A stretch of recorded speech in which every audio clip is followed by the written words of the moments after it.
Good morning. Good morning, everyone, and dear colleagues. Thank you very much for joining us for this panel discussion on improvised anti-personnel mines. My name is Niklas Nilsson. I'm from the Permanent Mission of Sweden here in Geneva, and I will moderate this panel for the next hour or so. At the Oslo Review Conference, we noted that new use of anti-personnel mines, including those of an improvised nature, has added to the challenge of implementation of Article 5 in recent years. In fact, the Oslo Action Plan recalled the importance of state parties affected by anti-personnel mines of an improvised nature to ensure that they applied all provisions and obligations under the conventions to such contamination as they do for all other types of anti-personnel mines, including during survey and clearance in fulfillment of Article 5 and disaggregate of types of mines when reporting in fulfillment of Article 7 obligations. Today, we have a distinguished panel here with us that will share their research and experience in addressing anti-personnel mines of an improvised nature, as well as their efforts and challenges in dealing with this contamination. So we'll first start with the panelists, and following the interventions, I would invite you all to participate actively in the discussion to provide us with your own experiences and challenges and maybe lessons learned. Our first speaker this morning is Mark Hisney, Associate Director, Arms Division, Human Rights Watch. Mark, thank you very much for joining us today on the panel to share with us some of the research that Human Rights Watch has carried out concerning the use of improvised anti-personnel mines globally. Mark, the floor is yours. Thank you, and thank you for including me on this panel. I do work for Human Rights Watch, but I also work for something called the Landmine Monitor. That is an annual publication by the ICBL that documents the good, the bad, the ugly of the previous year. I've been doing this for 23 years. My specialty is documenting new use of the weapon. If I may start with a controversial statement first. The success of the convention, particularly in the destruction of stockpiles, has limited the availability of factory-produced mines and has created this market for mines of an improvised nature. So good job on one hand, but now let's deal with it on the other hand. If I can have my first slide up, please. Ding, ding, ding. Anyone? Okay. I wanted to take the opportunity, one before that, please. To show you what an improvised mine factory looks like. This particular example is in Burma, and these devices that are being fabricated essentially outdoors under a tarp will be fused for victim activation. And you could see there is very little quality control, to say the least. Regular power saw is being used to cut the piping. Homemade explosive is being loaded into the shapes, and eventually those will be put out either in defensive positions or ambush positions in the war. So I wanted everyone to get a look at one example of what one of these fabrication locations looks like. Next slide, please. I was asked by the organizers here to briefly go over where our research has taken us last year and where we're going this year on the subject of improvised mines. And you'll see a list of countries up there and some just random notes about the nature of the contamination and what we're seeing. There's about a half a dozen countries on the bottom of the list where improvised mines have reared their head, but we don't have reporting for 2003 from these countries yet. That's going to occupy a certain amount of my summer.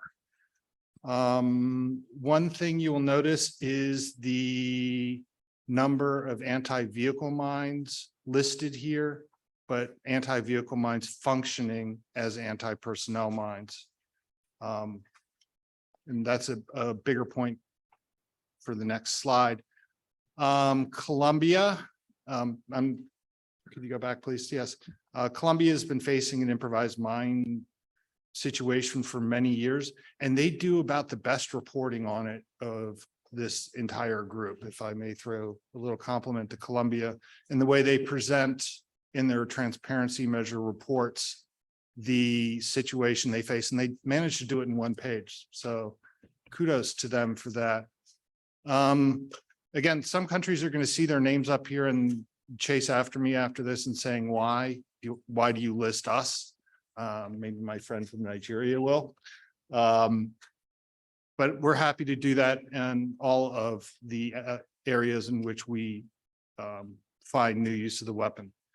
And finally, this is a very short presentation just to set the scene here for people. On my last slide, some themes that we've seen as researchers. Quality control is variable in these types of situations. You could have something sized like an anti-vehicle mine, but it has a very flimsy pressure plate, which causes it to function as an anti-personnel mine. Manufacturing has never really been at the scale of a state and their ability to produce and distribute munitions across their forces. The two exceptions to that we came up with was the Islamic State in Syria, and I throw Iraq in there too, and the LTTE in Sri Lanka historically were able to produce improvised mines on the scale that sort of rivaled what factories can do. And then the last bullet there, it's interesting language. And what do I mean by structural and administrative factors influence reporting under Article 7? There's situations where the organization of a state party's mine action response is given to a ministry or the National Demining Authority, and they're the ones responsible for assembling the data for their Article 7 reports and submitting that. The problem is the reporting of actual use may be done by another actor in another region of the country.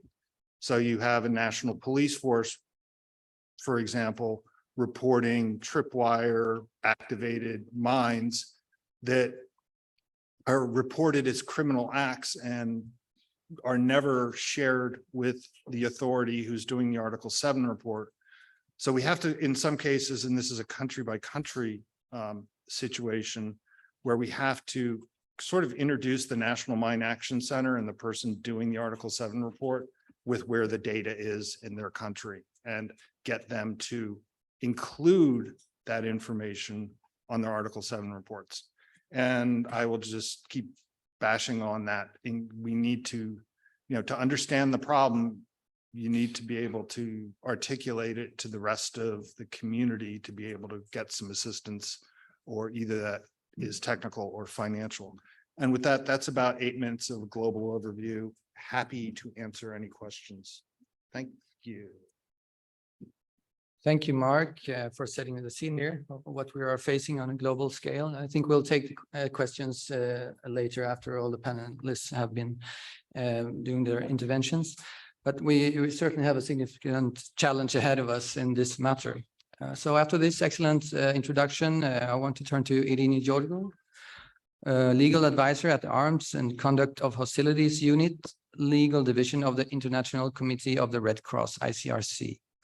So Irini, you'll focus our conversation on improvised anti-personnel mines within the context of Anti-Personnel Mine-Buying Convention, and to also offer us some perspectives of our efforts to deal with the humanitarian impact of this weapon. So Irini, the floor is yours. Thank you very much for having me on this panel, and I think it's indeed a very important discussion to have. So I'll share a bit about our experience of the humanitarian consequences of improvised anti-personnel mines, and then what legal obligations apply for states that are party to the Mine Ban Convention. And I'll finish off with a few words on a very important issue, which is that of humanitarian access, both for clearance, but also for risk education and awareness activities in relation to these mines. So the use of improvised anti-personnel mines is definitely not a new phenomenon, but we have seen it rising worldwide, including in Africa in a multitude of contexts, like in the Sahel region, in Lake Chad region, in Democratic Republic of the Congo, in Somalia and elsewhere. And I will focus my sharing of the humanitarian impact on those African contexts where I got information from my colleagues working in several countries there. So in most of these contexts, but also elsewhere around the world, we see these improvised anti-personnel mines used by non-state armed groups, although it's not exclusive, and against state defense forces. This is the prevalent pattern. So as with industrially manufactured AP mines, improvised mines also are responsible for deaths and injuries and amputations of adults and children. And they have also grave socioeconomic impacts that can last for quite long term, especially because many of these improvised mines remain undetected for a long period of time, or they can become dislocated when you have disasters and similar phenomena like floods or landslides. They also generate some more distinct humanitarian concerns. I'll just share a couple of these and then we can go into more detail later on in the Q&A part. The first sort of specific characteristic is that they can be made out of very accessible, easy to find everyday items. So even fuel or even nail polish can be used to make an improvised mine. So their manufacture, artisanal manufacture, is very easy. My colleagues in the field have highlighted a number of specific problems as well.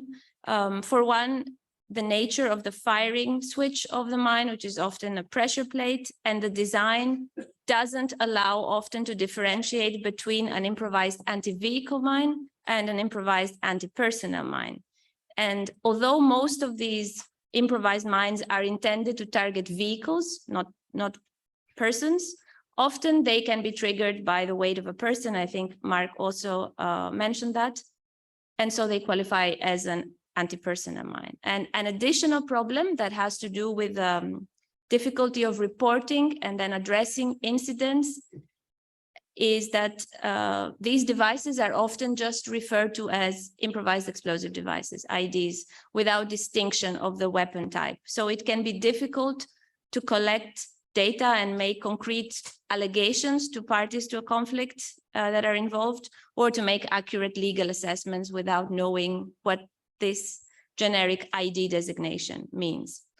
And the construction of these improvised mines outside of industrial standards also makes clearance operations more difficult, which increases, obviously, the risk to humanitarian organizations conducting demining operators, and also consequently the risk for people, because these mines will be cleared with more difficulty. They also pose challenges for risk assessment and safe behavior activities, because their use, design, and elements used to make them are quite varied. It is difficult to efficiently provide risk assessment. And in addition, there is a big problem with access. In many of the areas where these improvised mines are being used, access can be extremely limited due to security issues, which means that even if we are able to provide risk awareness activities, it is often impossible to measure the result and the efficiency of these activities. So moving on to the legal framework, things are quite simple. Improvised anti-personnel mines are covered by the Anti-Personnel Mine Ban Convention. The convention makes no distinction between manufactured and improvised anti-personnel mines. None of its provisions exclude improvised anti-personnel mines from their scope. And also, if you look at the history of the negotiations of the convention, this also clearly supports the conclusion that all the provisions of the Mine Ban Convention equally apply to improvised anti-personnel mines. And this is something that the 16th and 17th meeting of states parties confirmed, namely that states parties to this convention must address improvised anti-personnel mines also in the implementation of their obligations, in particular under Articles 5 and 7 that were already mentioned. So irrespective of whether a mine is industrially manufactured or improvised, manufactured in an artisanal manner, as long as it fulfills the definition in the convention, so its design is such that its normal functioning would be make it exploded by the presence, proximity, or contact of a person, and that it would generate the design-dependent effects of incapacitating, injuring, or killing persons, then it fits squarely within the definition of an anti-personnel mine under Article 2, Paragraph 1 of the Convention. Also, the object and purpose of this convention obviously is to put an end to the suffering of casualties caused by anti-personnel mines. This is what drove states to negotiate it. And to give effect to this prohibition of attacks of using a weapon that cannot be directed at a specific military objective. So the very high likelihood of indiscriminate effects of anti-personnel mines, which is one of the main principles of international humanitarian law. And improvised anti-personnel mines raised the same concerns, exactly the same concerns, to which this convention was adopted to respond. And so it makes full sense that they are addressed in the same manner as manufactured mines. So it's not only a matter of compliance with the convention's provisions, but also a matter of great humanitarian concern that states parties fulfill their obligations from the convention also in relation to improvised AP mines. So clearing areas under their jurisdiction or control that are contaminated with improvised AP mines, submitting extension requests where necessary, as per Article 5. Reporting areas that are suspected or confirmed to contain improvised anti-personnel mines, conducting mine risk education and mine risk awareness programs in relation to improvised AP mines, adopting or revising and adapting their national implementation measures to prohibit and prosecute activities that are prohibited under the Mine Ban Convention, also when they refer to improvised mines. So everything that applies to industrially produced mines. And before I close, I wanted to stress briefly the importance of humanitarian access, as I mentioned at the beginning. Allowing and facilitating access to humanitarian relief personnel, including impartial humanitarian demining organizations, is not only a moral, but also a legal duty. And under customary international humanitarian law, parties to a conflict must ensure the freedom of movement of authorized humanitarian relief personnel essential to the exercise of their functions, except in case of imperative military necessity, where they may temporarily restrict the movements of such actors. So we urge states to facilitate humanitarian operations, to provide access, to provide the necessary legal and import permissions, to bring essential equipment for humanitarian demining, also in relation to improvised AP mines, to provide security guarantees, to enable demining operators and humanitarian organizations to mark and clear mined areas, which is already a task of tremendous proportions, especially in a context where a conflict is ongoing. And just to finish by highlighting that states have, of course, the primary responsibility to protect their populations against the threat of improvised AP mines, but there is no doubt that they can go a long way towards fulfilling their obligations under the convention by also enabling the work of others and thus saving thousands of lives. So I'll stop here. Thank you very much. Thank you very much, Irini, for giving us a legal perspective on this matter. As a member of Article 5 committee, I would also like to emphasize what has been said, that it's critical that states parties affected by these weapons, that you continue to engage with us and address the humanitarian impact of these weapons within the framework of the convention and its different articles. So thanks again for placing this matter within the context of the convention. So let's move on. In many cases, some states that at entry into force were not affected by anti-personnel mines or had declared completion of their Article 5 obligations have unfortunately had to deal with new contamination by improvised anti-personnel mines. So the states parties to the convention, as many of you may know, have adopted a decision on how to address situations of previously unknown or newly mined areas following a state's Article 5 deadline. One of the states that unfortunately have had to deal with new contamination is Nigeria. And I wanted to welcome Group Captain Sadiq Garbashehu, Special Advisor, Ministry of Humanitarian Affairs, Disaster Management and Social Development of Nigeria, and member of the Nigerian Committee on the implementation of the AP Mine Ban Convention, to provide us with some remarks on the situation in Nigeria and how they are working to address this threat. So, Group Captain, without further ado, thank you for joining us, and you have the floor. Thank you very much. Once more, my appreciation to the panel for inviting me to hear how Nigeria is dealing with the aspect of improvised anti-personnel mines. Just like the moderator said, Nigeria has, finished its Article 5 responsibilities, but first, destroying all the anti-personnel mines that are in the inventory of the government. However, the threat we're having now in the Northeast, where the country is facing the insurgency against Boko Haram and ISIS. And not only that, in other parts of the country where we have bandits, improvised IEDs, have become the weapon of choice of these people.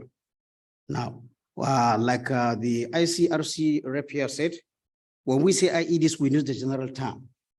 Normally, you do not know whether it is anti-personnel mines that are used. In fact, in Nigeria, we have cases where even cluster munitions that are dropped by the Air Force have been, collected by the ISIS and Boko Haram, and they're using them as anti-personnel mine. So the problem we have there now is that this has become a very tough issue, not only for the government forces, but also for NGOs and other humanitarian agencies that are operating in the Northeast. Apart from that, even in the aspect of our humanitarian mine action in Nigeria, the fact that most of these areas are contaminated by different sorts of IEDs makes it difficult to carry out surveys and actually, verify what is the area of, what is the level or extent of contamination in Nigeria. Most of the explosive ordnance incidents we have been recording in Nigeria now are traceable to IEDs. And like I said, we do not have the capacity really, for purpose of data collection to actually say what kind of IED is there. So we come under the general term. Even during our reporting, this poses a challenge. I might also say that part of the challenges we're having is that IEDs, or whether they are anti-personnel mine or from other explosive ordinances, they pose psychological fear to troops because of the way they attack without any warning. You never know where you're going to, to encounter an IED. So this really is not a good thing. We also have problem of affecting livelihoods. Areas that are contaminated like farmlands, like playgrounds for children. Once there's an incident of an IED going off, the collective fear that grips the community makes it that whole tracts of lands are left unattended, posing other issues like food insecurity and the rest. In our opinion, the fact that, IEDs are only mentioned in Protocol 2 of the Convention on certain weapons is a challenge, because whereas we have many countries, being members or parties to the convention, the APMBC, 164 countries, you have only 106 countries that are, that have acceded to the amended protocol of the Convention for Certain Conventional Weapons. So seeing the link that the amended protocol tackles the issue of IED, and also the link that has been made by earlier speakers between improvised anti-personnel mine and IEDs, which we can call them IEDs now. I think another way of approaching it is to see where we can work on that commonality as we approach the next milestone in the APMDC convention, to look at the linkages between the amended protocol 2 of the CCW and the APMDC. On that note, I would like to thank again once more the organizers for giving us a chance to talk about. Thank you very much. Thank you very much, Group Captain, and thank you to Nigeria also for adhering to the decision of the states parties concerning previously unknown or newly mined areas. We look forward to continuing to hear more about Nigeria's progress in implementation. So while some states are seeing new contamination by improvised anti-personnel mines, this is by far not a new threat. The use of anti-personnel mines has had a long history. Colombia is a state party that has been dealing solely with improvised anti-personnel mines after having cleared all its convention mines from around its military bases years ago. So next speaker we will welcome online. So hopefully Marianne Monroy is online. Marianne Monroy is Coordinator, Comprehensive Action Against Anti-Personnel Mines, Office of the High Commissioner for Peace of Colombia. And she will provide us with some remarks on the challenges they face in addressing improvised anti-personnel mines and the approach they are taking to address the challenge. Marianne, are you here?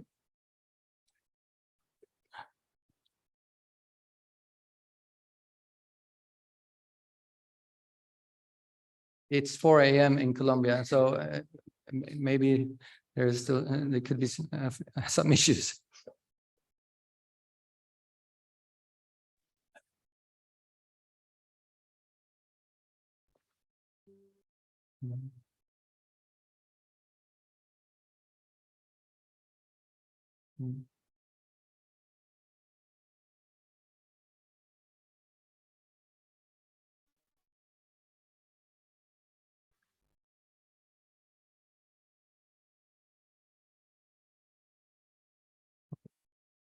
She'll be right here.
Okay, sorry about that. We seem to have some connection problems. So let's move on to our next speaker in the meantime, who's Josephine Dresner, who's Director of Policy and Strategic Partnerships of Mine Advisory Group, MAG.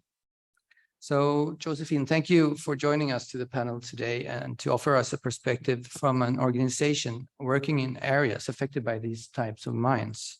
I'm very much looking forward to hear MAG's experience in this regard. So the floor is yours. Thank you, and thanks very much for the opportunity to participate in this panel.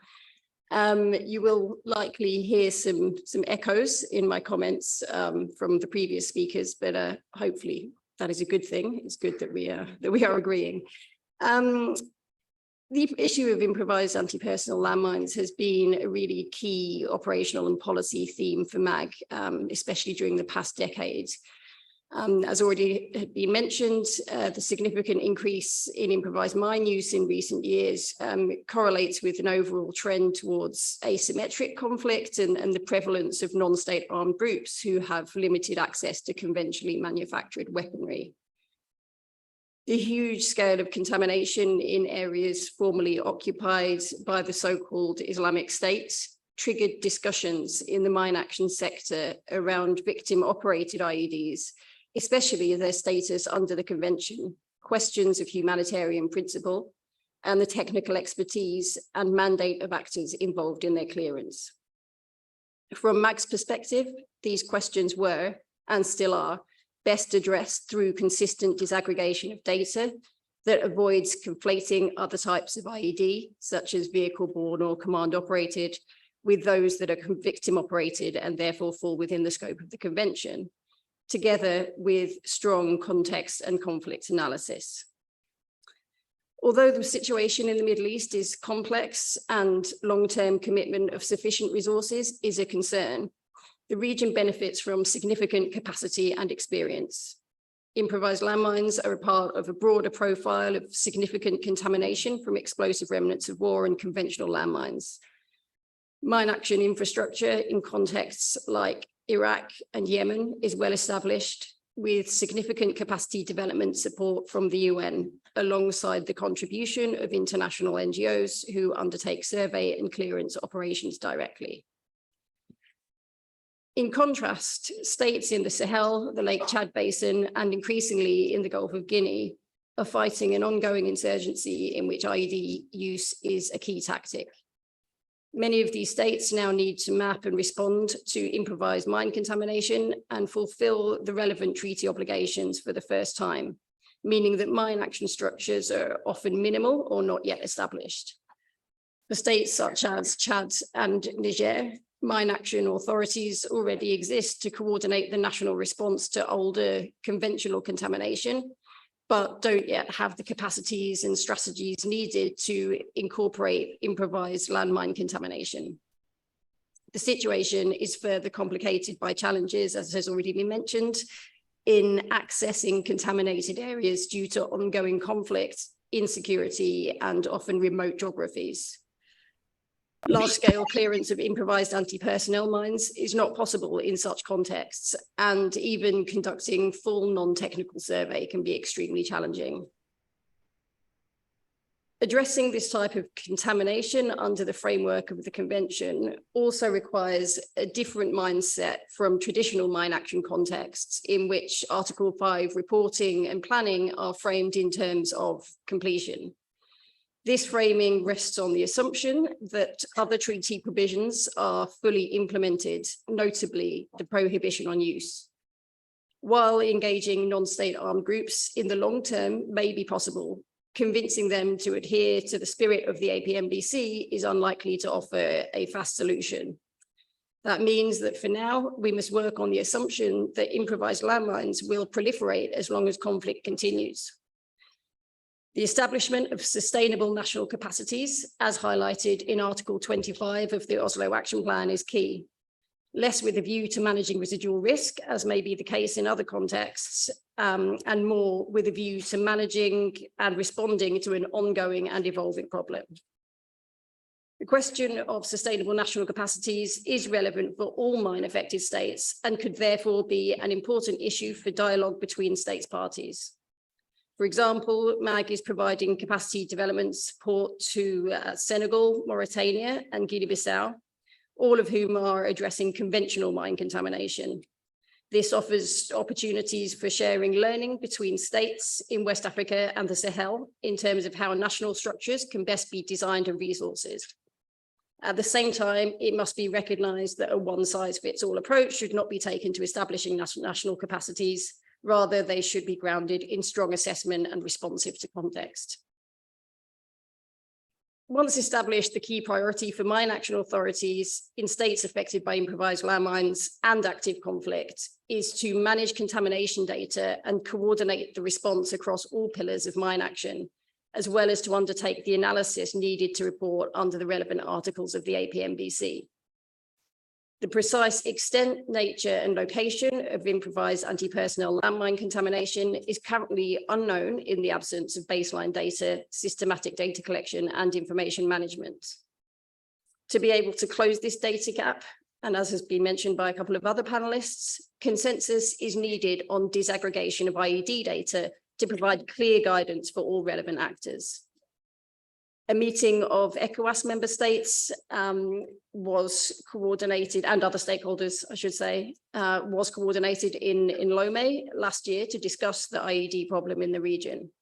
States provided excellent presentations that highlighted some good data collection practices by security forces in particular, but at present, disaggregation is rarely taking place.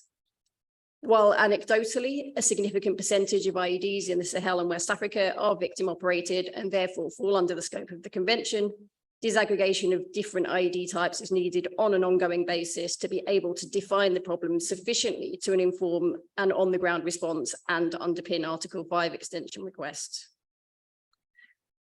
Although non-technical survey is most often considered the first step in the land release process, it also remains a valuable activity in itself when clearance operations are not possible. Excuse me. As well as informing plans for when access becomes permissible for clearance, sharing information on contaminated areas is essential to inform safe movement of populations and ensure the safety of humanitarian actors and other first responders, as well as to understand the impact on the population. Where full non-technical survey is not possible, the most accurate available source of information is from displaced people. MAG's remote contamination baseline assessment methodology enables high-level mapping by gathering data alongside delivery of explosive ordnance risk education from people who may have come from villages and towns affected by mines and other explosive ordnance or passed through contaminated areas.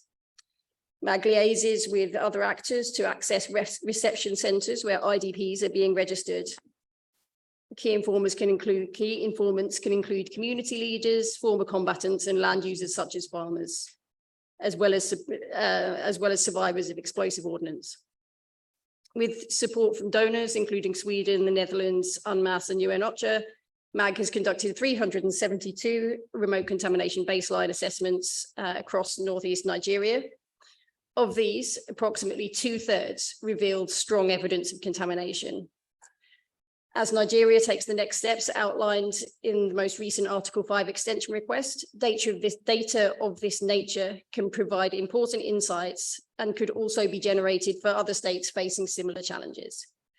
Accuracy can be improved through triangulation of data with other sources that draw on the wealth of social media reports, such as ACLED and Action on Armed Violence. But to do so, resource investment is needed. Many donors are reluctant to fund standalone community liaison projects, preferring to include it as a component alongside clearance activities. Yet contexts where large-scale clearance is not possible are often those in which people are the most vulnerable, and risk education is the only tool available to mitigate risk. Similarly, digital risk education provides an alternative way of reaching difficult to access communities and could be strengthened as a means of generating contamination data by providing clear guidance on reporting pathways alongside establishment of hotlines if necessary. While social media is one channel for digital risk education, in contexts like Mali and Nigeria, local radio networks provide an accessible and effective means of transmitting these messages, as well as generating strong engagement from listeners who can call in and ask questions. Working with local NGOs and community focal points are also highly effective methods of reaching difficult to access populations. In Mali, MAG has trained a network of Leguio, traditional storytellers who are able to include risk education messaging at public events, weddings, and so on. Also in Mali, MAG has worked in long-term partnership with 2 local NGOs, MHPSS and TASACT, under funding via UN Ops. I would like to note here that local partners should not be expected to take on safety and security risks that would not be accepted by international operators. However, it is also important to recognise that their relationships and contextual knowledge enables them to safely access areas that are prohibitive for international actors. During 5 years of cooperation, the objective has been to establish sustainable capacities at the local operational level. Both partners are now lead implementers of UN mine action contracts, undertaking non-technical survey and risk education activities in northern Mali, and participating as active members of the Mine Action Working Group, alongside expertise in a wider range of humanitarian activities, which improves cross-sectoral integration of HMA. Such partnerships are also important opportunities to strengthen localization, further develop themes such as gender and diversity, and work towards a more inclusive sector. Again, this highlights what can and should be achieved when clearance is not possible. So to conclude, the challenges for states affected by improvised anti-personnel mines are complex, but we as a community can rise to the challenge by innovating programmatically and expanding our thinking at the policy level. We must not turn our backs on contexts in which mines cannot yet be moved from the ground. Instead, we must act thoughtfully and with foresight and redouble our efforts with communities to protect those most at risk. Thank you very much, Josephine. I think it's clear that MAG's expertise can be of great utility to states dealing with improvised anti-personnel mines in many different contexts. So let's turn now to Colombia and see if Ms. Mariani Monroy is online now. We'll give it another try. Mariani, are you there?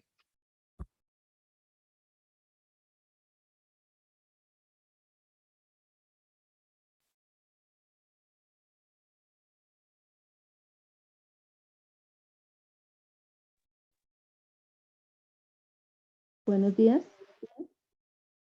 Buenos días, perfecto. Tiene usted la palabra. Gracias. Muchas gracias por la invitación. Como ustedes saben, en Colombia, pues las minas improvisadas es una práctica usual. En ese sentido, por favor, siguiente. Sí, hay un poco de eco. De acuerdo con el sistema de información de la Oficina del Alto Comisionado como fuente oficial de información, se cuenta con un registro de, por favor, siguiente, la siguiente slide. Se cuenta con un registro de 38.619 eventos que datan desde 1990 a la fecha. Estos eventos se encuentran registrados por la fuerza pública, que además de los accidentes con minas antipersonal con miembros de la fuerza pública, reportan también las operaciones de desminado humanitario. Mariani, ¿nos escucha? Hola. Por favor, si puede apagar el teléfono o el volumen, porque parece que tienen dos instrumentos puestos. Un segundo. Sorry ¿Ahí me about escucha this. mejor? A ver, inténtelo otra vez. ¿Ahí me escucha mejor? Mucho mejor, gracias. Okay. Muchas gracias. Voy a iniciar nuevamente entonces. Entonces, de acuerdo con el registro del Sistema de Información de la Oficina del Alto Comisionado para la Paz, se cuenta con un registro de 38.000, por favor, el siguiente slide, se cuenta con un registro de 38.619 eventos que datan desde 1990. En Colombia es usual el uso de los artefactos explosivos improvisados con características de minas antipersonal. Entre estos eventos, además de los accidentes que sufre la fuerza pública, se encuentran las operaciones de desminado militar, los cuales registran, además de la información geográfica coordenadas, nos proporcionan la información sobre presunto autorresponsable, tipo de artefacto y números de artefactos destruidos. Con esta información, Colombia ha podido registrar la información que ustedes están viendo en la imagen con la presencia de los eventos específicos con coordenadas en donde tenemos 25.462 operaciones de desminado militar, en donde se han destruido cerca de 219.751 artefactos explosivos improvisados.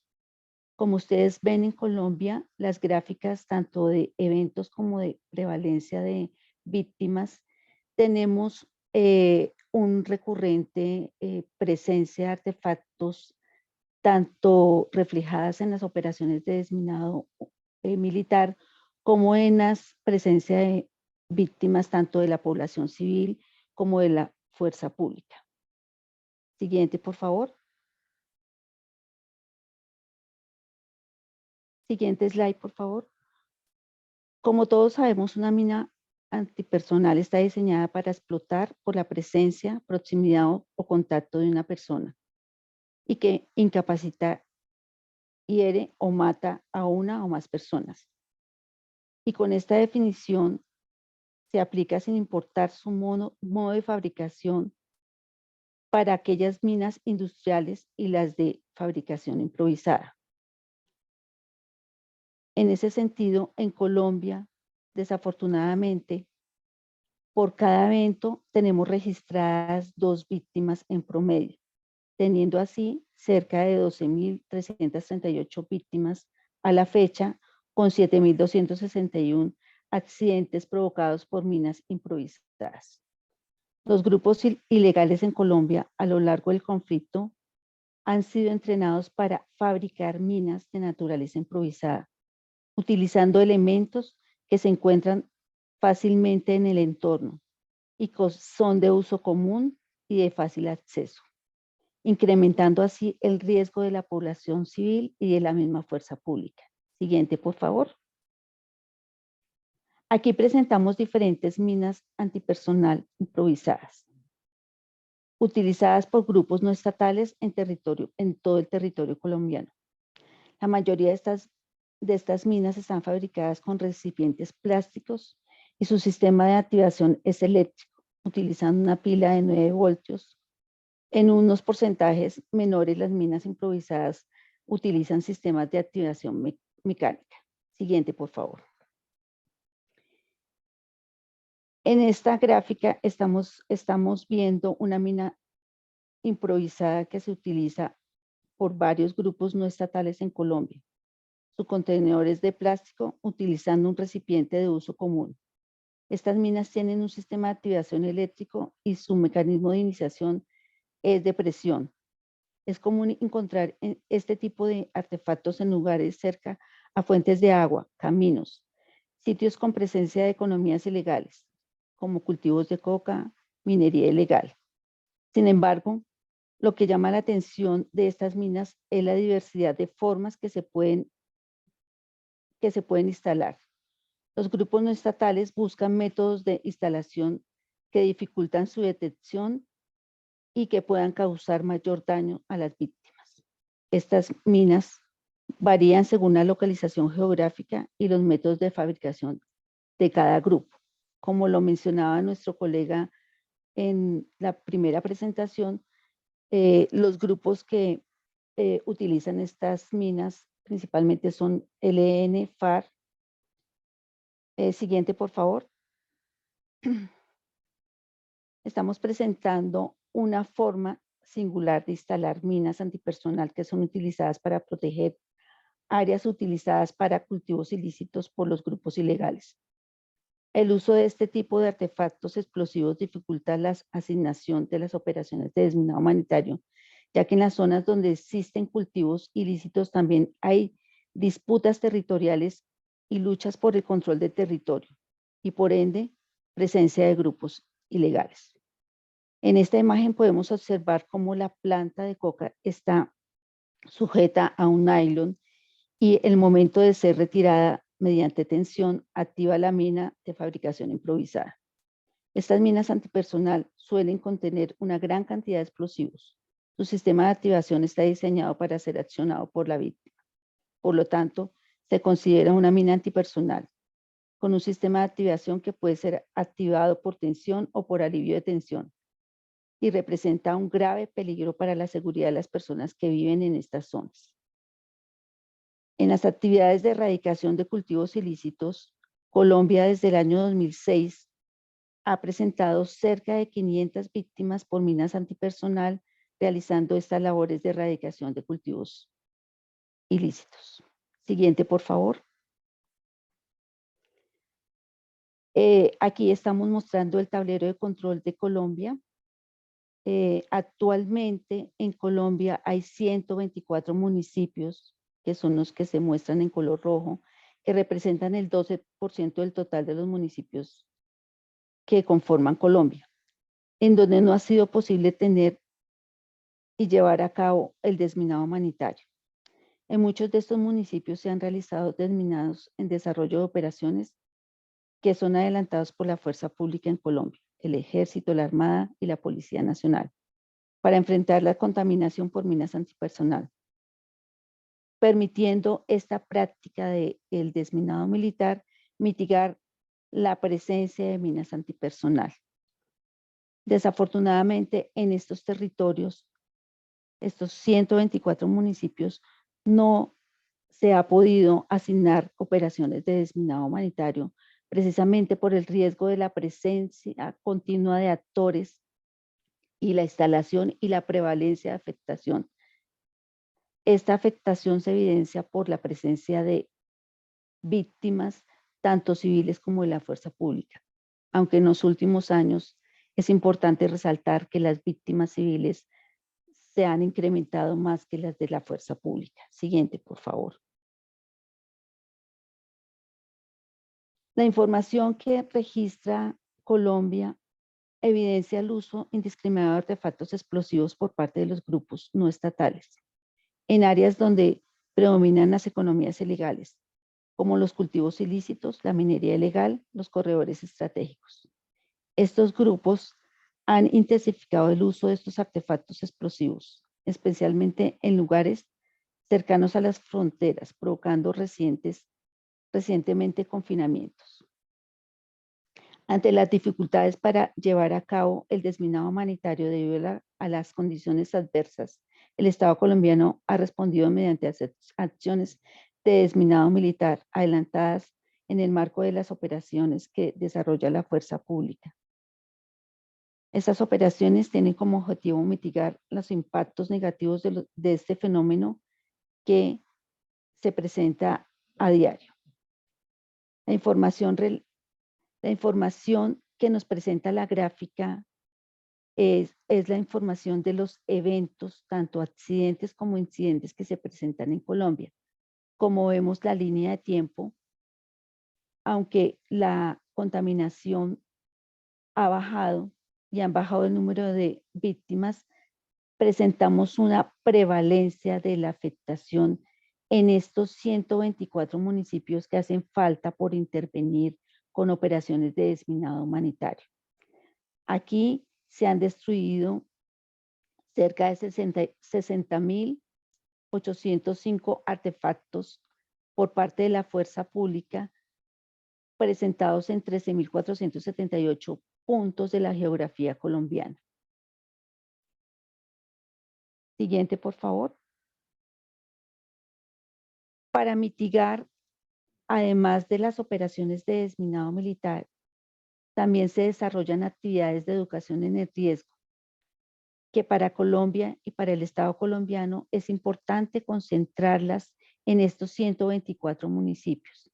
Es así como en estos 2 últimos años hemos concentrado las actividades de educación en el riesgo en 80 municipios con 25 organizaciones, como lo muestra la gráfica. Colombia sigue y continúa permanentemente con diferentes organizaciones realizando campañas de educación en el riesgo y presentando a las comunidades estos tipos de minas improvisadas y mostrando en cuáles lugares y cuáles son las formas que pueden tener estas minas, entendiendo que generalmente se presentan en recipientes que son llamativos para las comunidades y que muchas veces son manipulados por los niños y se presentan los accidentes. Colombia es así como su esfuerzo principal en la educación en el riesgo se centra en los municipios en donde no hemos podido ingresar con el desminado humanitario por la presencia continua de actores ilegales y por la instalación indiscriminada de minas antipersonal de naturaleza improvisada en Colombia. Muchas gracias. Muchas gracias. Thank you very much, Mariani, for your remarks and for sharing information with us on how Colombia is addressing these issues. I think it's clear that states parties have a number of lessons to learn from each other. It's also great to hear that in spite of the challenges and security threats, I think there are important ways in which Colombia is working to address the humanitarian impact in these areas. So thanks again, and especially taking into account the early hour in Colombia, where it's not even 5 a.m. Well, actually, just now. So thank you to all the panelists for kicking off our discussions on this matter. We have about 10 minutes only, unfortunately, for questions. So let me offer the floor to anyone in the panel or any of the delegates in the room who would like to intervene on this matter. So please recall, these are our informal meetings, so don't hesitate to raise your nameplate, take the floor or to ask questions or to the panelists, or maybe to share your own experiences in dealing with improvised anti-personnel mines. I'll just ask to keep your inventions short, and please wave your nameplates in case I don't react, because I can't see everyone from here. But let us start with Mauritania, and we have afterwards, and Ghana afterwards. Thank you.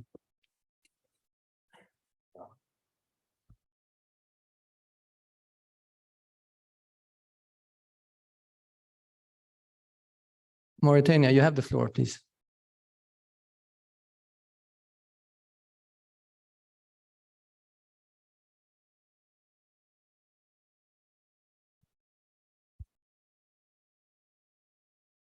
Bonjour. Je vais essayer d'être succinct. Je crois que effectivement le diagnostic est fait. Le danger est là pour ce qui est des engins explosifs improvisés. Le diagnostic est fait. La situation est relativement claire. Passons au traitement. Et dans ce cadre, je voudrais inviter les institutions, les pays et l'ensemble des acteurs à faciliter un certain nombre de points pour effectivement être en mesure d'arrêter ce phénomène. Et le premier point qui me vient à l'esprit, c'est le renforcement des capacités des autorités nationales. En créant des centres d'instruction, faciliter l'accès au personnel de ces centres, ça d'un côté. D'un autre, demander aux compagnies de réduire les tarifs des équipements pour pouvoir intervenir sur ces engins improvisés mortels. J'ai essayé d'être le plus succinct possible et je vous remercie. Thank you very much, and we appreciate you being brief and also for your interesting thoughts. I next give the floor to Ghana, and after that, Philippines. Ghana, please. Yeah. Thank you very much, Mr. Chairman, for giving me this opportunity. My brother from Nigeria raised the question of IEDs, and I want to share some experience and some perspective. I want to bring the meeting's attention to a common agricultural product that is being used in the manufacture of IEDs, that is fertilizer. During one of our regional security meetings at the ECOWAS level, it came to light that non-state actors have been smuggling substantial amounts of fertilizers into the region under the false pretense of agricultural use. However, it was revealed that these fertilizers are ultimately intended for production of IEDs. Now, this discovery has raised significant concerns among regional stakeholders regarding the potential misuse of fertilizers for illicit activities that pose a direct threat to security. This underscores the urgent need for coordinated efforts and enhanced security measures to combat the diversion of fertilizers for such malicious purpose. So to address this effectively, it is imperative for member states to collaborate closely in implementing stringent border controls, strengthening regulatory frameworks governing the impacts or the import of and distribution of fertilizers. And lastly, we need to intensify intelligence sharing. We all know that within the northeast part of Nigeria, within the Sahel region, Boko Haram and Al-Shabaab, they are all using these IEDs to terrorize the states. Thank you very much. Thank you very much, Ghana, for giving us your perspective. Next on the list, I have Philippines and thereafter UNMAS. Philippines, you have the floor. Thank you, Mr. Coordinator. I wish to begin by thanking you, as well as the German presidency and the Implementation Support Unit and the rest of the committee for your excellent work. I did not intend to take the floor, but I thought I should do so in the spirit of interactive dialogue, given that there are some Philippine perspectives that could enrich our consideration of this issue. We believe, Mr. Coordinator, that we have to be careful in characterizing the situation because some contexts are different from others. In the case of the Philippines, for example, the use of mines is sporadic and can be characterized more in the context of terrorist attacks. Therefore, Article 5 obligations may not necessarily apply. The presentation by the honorable panelists from the Human Rights Watch made mention of the use by extremist terrorists of improvised mines with anti-personnel characteristics in Muslim Mindanao, which is now referred to as the Bangsamoro. I say they are extremist terrorists because we have in fact already established a transitional government that recognizes the right to self-determination of the Bangsamoro people within the context of a united Philippine state, and that a Bangsamoro transitional government has been established. In the context of our agreement on normalization, Philippine security forces respond to sporadic attacks by the remaining extremists. They collaborate with the Bangsamoro Islamic Armed Forces in the context of the Joint Peace and Security Teams. In the last quarter of 2022 alone, they collected 2,937 ammunitions and explosives, which were immediately disposed. They also conduct risk education to communities. These are all being conducted beyond the legal framework of the APMBC, but they are consistent with the aims of the APMBC. What we have in the Philippines are soldiers and rebels who were shooting each other just a few years ago, now pursuing something akin to mine action. But the bigger problem in the Philippines is posed not by the Islamic extremists, but another terrorist group, the New People's Army. This group has been waging a Maoist, Stalinist insurgency in the country and has been using mines of an improvised nature with anti-personnel characteristics. This is in violation of the Comprehensive Agreement to Respect Human Rights and IHL that the Philippine government signed with them in 1998.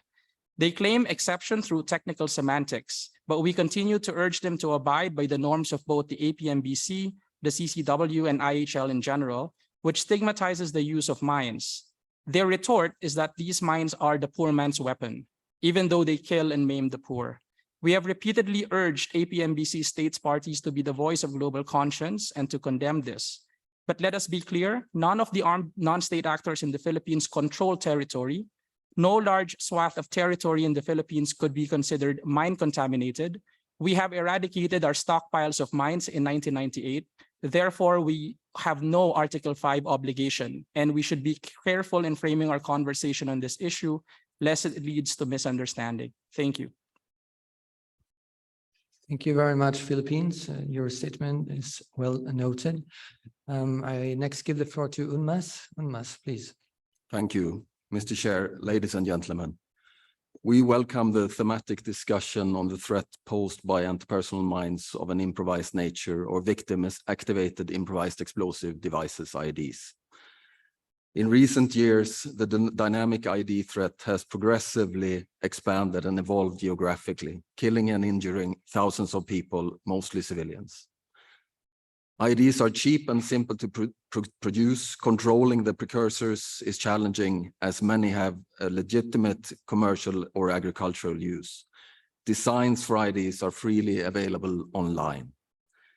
The dramatic rise in the use of IDs in West Africa includes the targeting of civilians and national security services across the Sahel and Lake Chad basin, and attacks against peacekeepers in Mali. IDs are used to attack Somali security forces and citizens and the African Union troops that serve in the African Transition Mission in Somalia. In the DRC, non-state armed groups use IDs to target large numbers of civilians and security services. Over the last 2 years, April 2021 until March 2023, 2,130 civilian casualties in Somalia have been attributed to ID incidents, with 682 civilian fatalities and 1,448 civilians injured. The Security Council has mandated the United Nations to enhance the capacity of national authorities and peacekeeping troops to mitigate the ID threat in Somalia, Mali, the DRC, and Central African Republic. At the request of the authorities in Burkina Faso and Iraq, the UN is also helping to build the capacity of national security services to deploy safely to protect civilians. Niger has been struggling with an ID threat for several years, and there have been ID incidents in Benin in late 2021. The UN has supported ID risk education programs in many countries, including Iraq, Afghanistan, Nigeria, Libya, Yemen, Syria, and Myanmar. Efforts to degrade the network that employ IDs must be pursued. Strengthened information sharing among affected member states across affected regions and among relevant organizations may help improve law enforcement and other preventive measures. UNMAS Mali and the MINUSMA leadership advocate for comprehensive political solutions to the ID threat and for prevention through local dialogue. High-level political engagement in Kidal may, in part, help explain why fewer IDs were recorded in the area since late 2021. Following the April 2021 attack on its camp in Aguelhok, MINUSMA launched a multifaceted action plan to improve community perceptions of the mission in the Kidal region. And this effort correlates with a significant decrease in the number of attacks against MINUSMA. These actions are consistent with the 2021 independent strategic review of the UN response to the explosive threat, ISR, which recommends dialogue with all actors, including non-state armed groups, including on their motivations for using explosive ordnance in Mali. When security services deploy safely and protects the civilian population, space is opened for the extension of state authority based on popular trust in the security services. Of course, it is not enough to train and equip the security services. Such initiatives must be undertaken within the context of national commitment to security sector reform and respect for the rule of law. Thank you very much. Thank you very much to UNMAS, and thank you for all your interventions. We're unfortunately running out of time. So before I close, I would like to ask each panelist to give me their 1-minute thought on how the convention should be taking this matter forward, and also in light of the upcoming 5th review conference and upcoming development of the new action plan. I think we will start with Marianne Monroy, who's online. If you're still there, Mariana, please.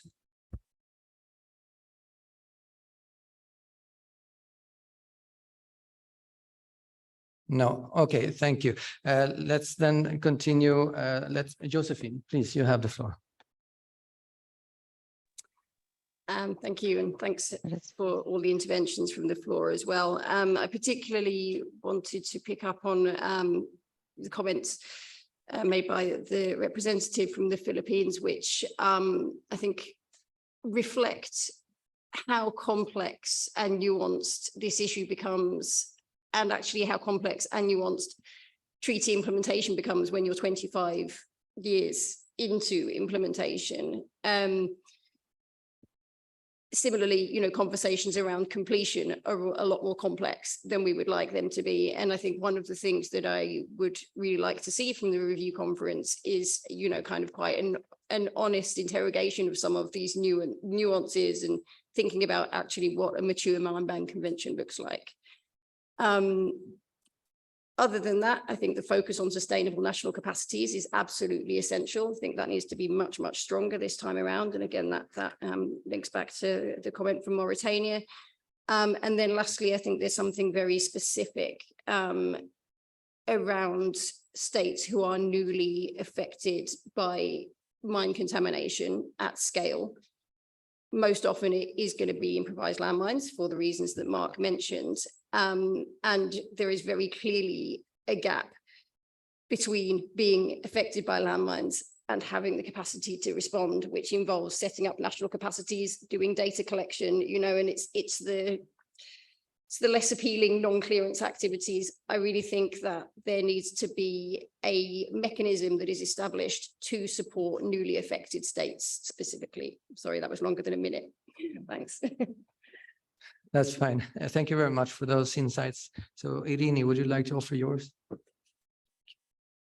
Sure, thanks. I think it will be very important for moving forward, and in particular for the review conference, to clearly reaffirm that improvised anti-personnel mines are prohibited under all circumstances, both in armed conflict and outside of armed conflict, and then to encourage states to really label those IEDs that are victim activated as improvised anti-personnel mines in their public discourse on the one hand to reinforce this narrative, but also in their reporting under the Mine Ban Convention to sort of distinguish clearly, as others have said, between improvised AP mines and other types of IEDs. And I think taking the opportunity to respond to some of the comments, it is very important, of course, to regulate export regimes and prevent diversion of components that can be used for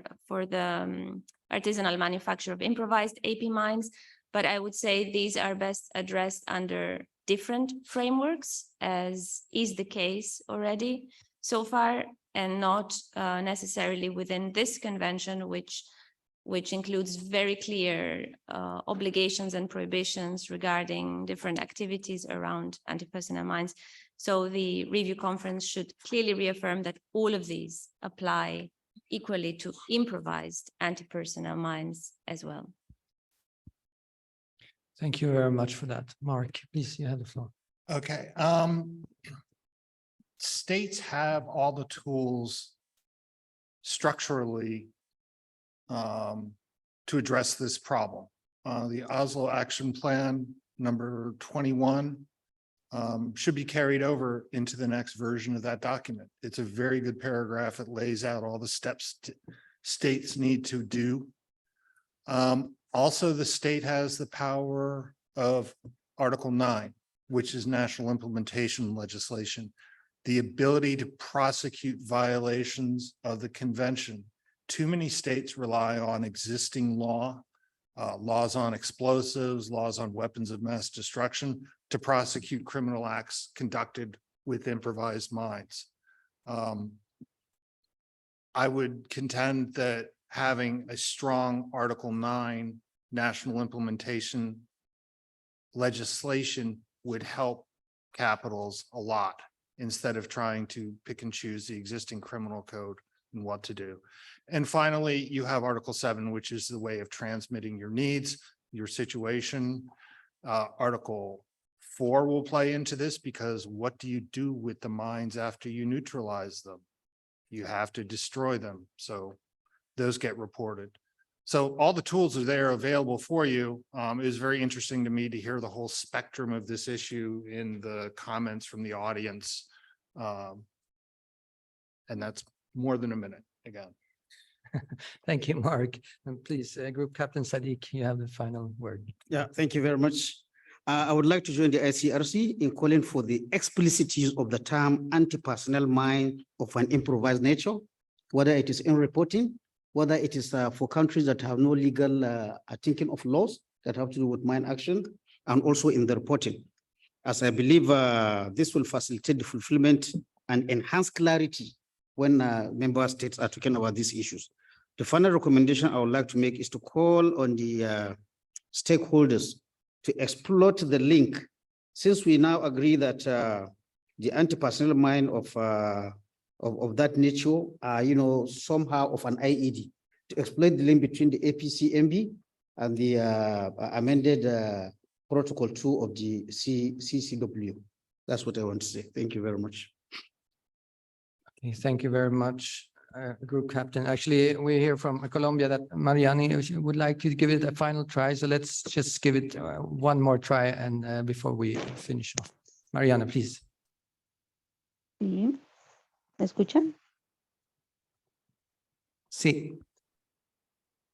Bueno, para Colombia es muy importante fortalecer el tema de la educación en el riesgo con la población civil, que son los que están en riesgo de estos artefactos explosivos improvisados, pero sobre todo afianzar la comunicación con los técnicos y con los expertos que vienen generando estas investigaciones sobre las formas de fabricación y las formas de realizar las activaciones de estas minas, para que esta información que generan las investigaciones y los técnicos sean utilizadas para la generación de nuevos mensajes de educación en el riesgo para la población civil y que la población civil pueda identificar fácilmente esas minas improvisadas, estos artefactos explosivos improvisados que generalmente están camuflados en objetos que son comunes y llaman la atención y por eso se generan los accidentes. Entonces, esta comunicación permanente entre los técnicos y los expertos de educación en el riesgo para la generación de nuevas formas de cuidarse y nuevos mensajes de prevención. Muchas gracias. Thank you very much for concluding the panel's thoughts on how to bring this matter forward. So thank you very much to everyone, and thanks to all the panelists and for everyone on the floor for joining us in these discussions. I'm sure we'll return to this topic in future convention meetings. So that's it for us. The next panel discussion is on mental health and psychosocial support, and we'll start in about 10 minutes, 11:30. So thank you.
Excellencies, dear colleagues, thank you for participating in this panel organized by the Committee on Victims Assistance which consists of Uganda, Zambia, Italy, and Slovenia, together with the Implementation Support Unit. My name is Irina, and I work at the Permanent Mission of Slovenia in Geneva.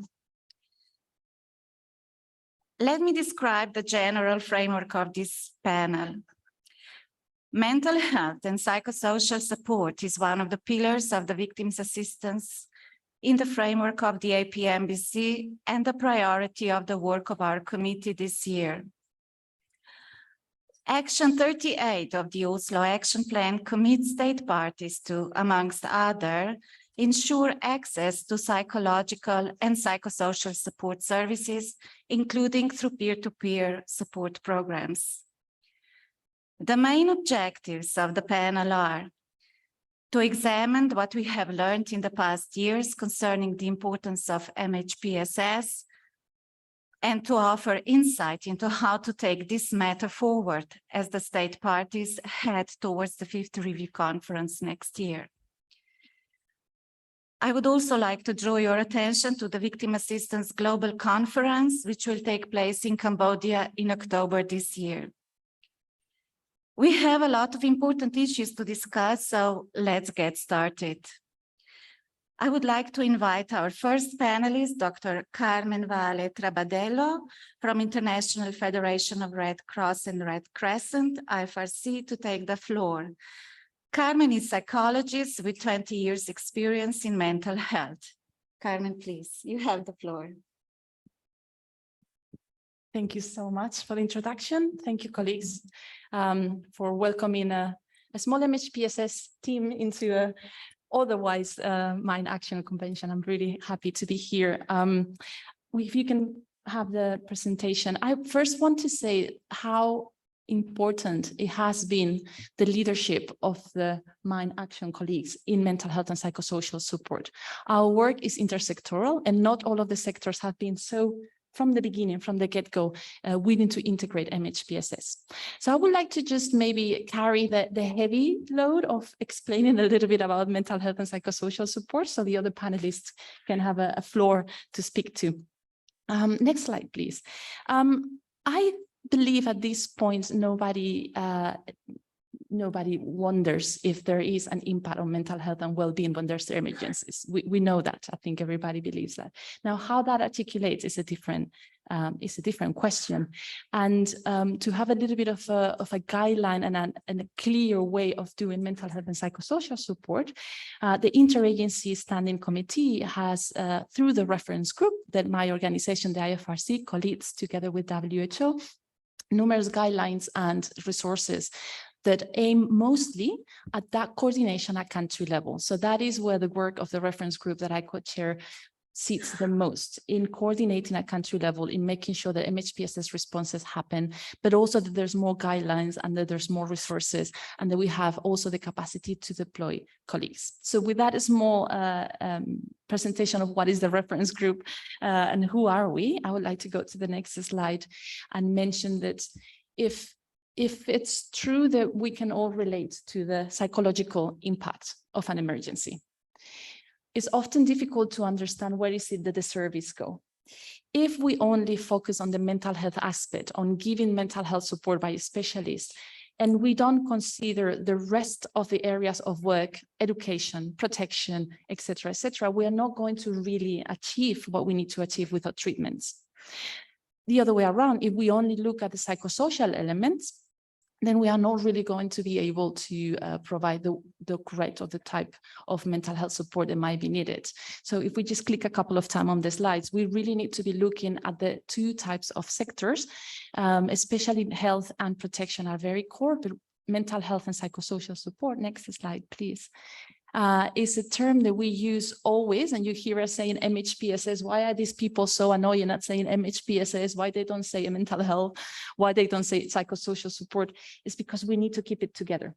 There is no success in mental health services if we don't have work at community level, if we don't have the work of the communities themselves preventing and doing peer support and doing what they are doing naturally, which is taking care of themselves.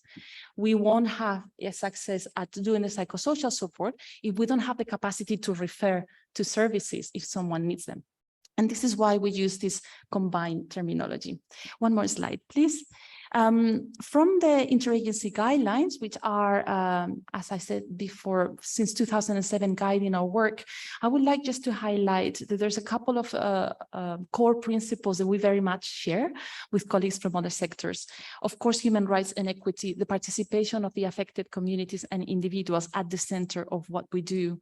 Do no harm, which in our sector can be even more critical than in other sectors. In mental health and psychosocial support, sometimes doing something can be bad, but it can be worse than not doing anything at all. So we have to keep that quality and that ensuring that the techniques that we use are the good ones.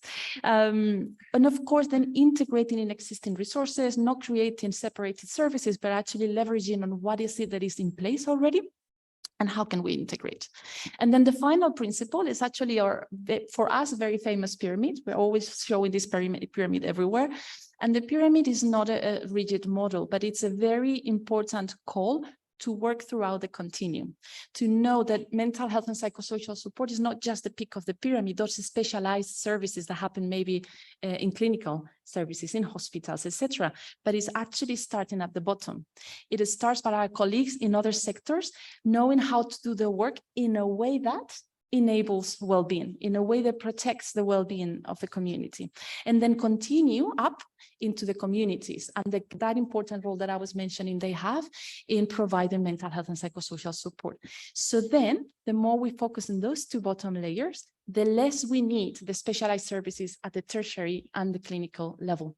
So that's why we are so adamant with this pyramid, is because it allows us to look at the whole spectrum of what we need to do. Final slide, please. My organization, the IFRC, uses this same, like many other organizations working on MHPSS, we use the pyramid to frame our own work. And I wanted to use this image instead of the previous one, because I think it's cuter, just to talk about the Oslo plan and how it relates to our work. If you look at the pyramid, and if you look at the Oslo plan and the victims' assistance, obviously as an MHPSS person, my eyes go immediately to action 38, which explicitly says there should be services available to take care of the mental health and psychosocial well-being of those affected.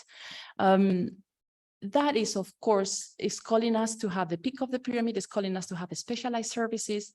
Clinical services at community level is calling us to do that part of the work.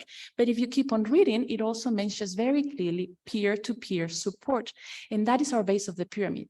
That's how much can we work with the communities and with other sectors to allow that support from one to another, which we know now with many resources can be enhanced and can be done in a very good way. So that action seems to be the most important one when it comes to MHPSS. But then if you zoom out and you look at all of the other actions under victims' assistance, they are all talking very clearly to MHPSS. They are talking about multi-sectoral work, which is in, as I just mentioned, is in our nature. We have to work our work at MHPSS. We are not a cluster. We are not a sector. We implement through health, through protection and all of the areas, through education, etc. So that is in our very nature. Some of the other actions, of course, talk about referrals and how important it is that the colleagues that are doing victim assistance have the capacity to refer. So this is an important opportunity for all of us to do advocacy, because we really don't have that many mental health systems at country level. There is a really critical lack of services and lack of quality of services on mental health in most of the countries where we work. And then we're also talking about changes in policy, and we're talking, of course, about first aid, which is a perfect entry point, because any first aid can be complemented by psychological first aid that maybe we can talk a little bit more about later. So if I read at that entire victim assistance section, what I see is a twin track approach, is how can we make sure that we have these services from the community all the way up until clinical services for those who need them, while we keep on looking at the broader system issue. How can we keep on looking at policy and systems and structures that can allow that MHPSS to happen for being part of a victim assistance plan, and more in general for the entire population. So I'm going to leave it there, just a brief introduction. I hope it wasn't too complicated, but yeah, I'm really, really looking forward to hear the other colleagues in the table. Thank you. Thank you, Carmen, for this really comprehensive and short presentation, and for underlying how important MHPSS is in all phases of healing. And then now I would like to invite our next speaker, Dr. Rikan Muminova from Tajikistan Mine Action Center, who is providing a psychosocial support to landmine survivors and members of their families. And she did it even during the pandemic. Please, Rikan, you have the floor. Thank you. Dear Chair, distinguished delegates, dear colleagues. First of all, I would like to express my gratitude to the Implementation Support Unit, to the Committee of Victim Assistance, and organizers for inviting me and giving this opportunity to present our experience in this important thematic session. Tajikistan is one of the state parties with significant number of survivors, of victims. You may see a diagram presented in the slide. Since the beginning of the program, MHPSS was recognized as a critical component of victim assistance in Tajikistan and was included in our plans and strategies. Next slide. When our program, next, this is diagram. When our victim assistance program started, we faced following challenges. In the middle of the slide, next please. In the middle of the slide, the picture of the survivor is presented, with whom I met in the remote mountainous village. He was depressed, sitting alone despite of having big family in isolation. Survivors usually are living in the remote, hard-to-reach areas. Rural hospitals close to the mine-affected areas don't have specialists in psychosocial support. There are limited number of human resources, medical psychologists. Medical university produce psychiatrists, pedagogic university psychologists for schools. The capacity of medical personnel working in the district emergency departments in psychosocial support issues is very limited. Lack of support to the mental health and psychosocial support, including governmental budget and donor support. Victim assistance is less funded pillar of mine action, but mental health also is one of the less funded fields in healthcare system in general. Lack of public awareness on mental health and mental illnesses, and lack of structured program on MHPSS, including peer-to-peer support programs and projects. And finally, there are high prevalence of borderline mental disorders among persons with disabilities, especially during pandemics of COVID-19 pandemic. Next slide. Now let me turn to the Tajikistan efforts to overcome above challenges. First of all, we started by identification of partners and established cooperation with them. We can't provide support if we don't know accurate data and number of survivors, where they live. And so we conducted data collection. We conducted need assessment survey in cooperation with ICRC and Red Crescent Society. Based on identified needs, we developed a number of projects aimed, first, to provide direct support to landmine survivors through individual counseling and summer rehabilitation workshops. Second direction was building capacity of landmine survivors to support each other via peer-to-peer support programs. Then, next is strengthening the capacity of humanitarian mine action personnel, paramedics, and medical personnel working in mine-affected areas in the central district hospitals to provide first psychological aid to landmine survivors and establish regional cooperation. Next, summer rehabilitation camps. Since 2005, Thematic and its partners have organized summer rehabilitation workshops to provide psychological rehabilitation and advocacy support to landmine survivors and raise public awareness on victim assistance activities. In this slide, you may see some pictures made during summer rehabilitation workshops. Psychological rehabilitation for participants was provided through individual and group psychology sessions, mindfulness, and art therapy. The summer camps improved survivors' general health by bringing together physiotherapy and adaptive sports in a supportive atmosphere to enhance participants' communication and social integration skills. Since 2014, summer rehabilitation workshops have been modified and include more training and advocacy components. Now let me turn to the integration of mental health and psychosocial support into primary health care in mine-affected districts. Since 2012, U.S. Department of State has supported training to build capacity of medical and social protection personnel from mine-affected districts to increase psychological support to landmine survivors.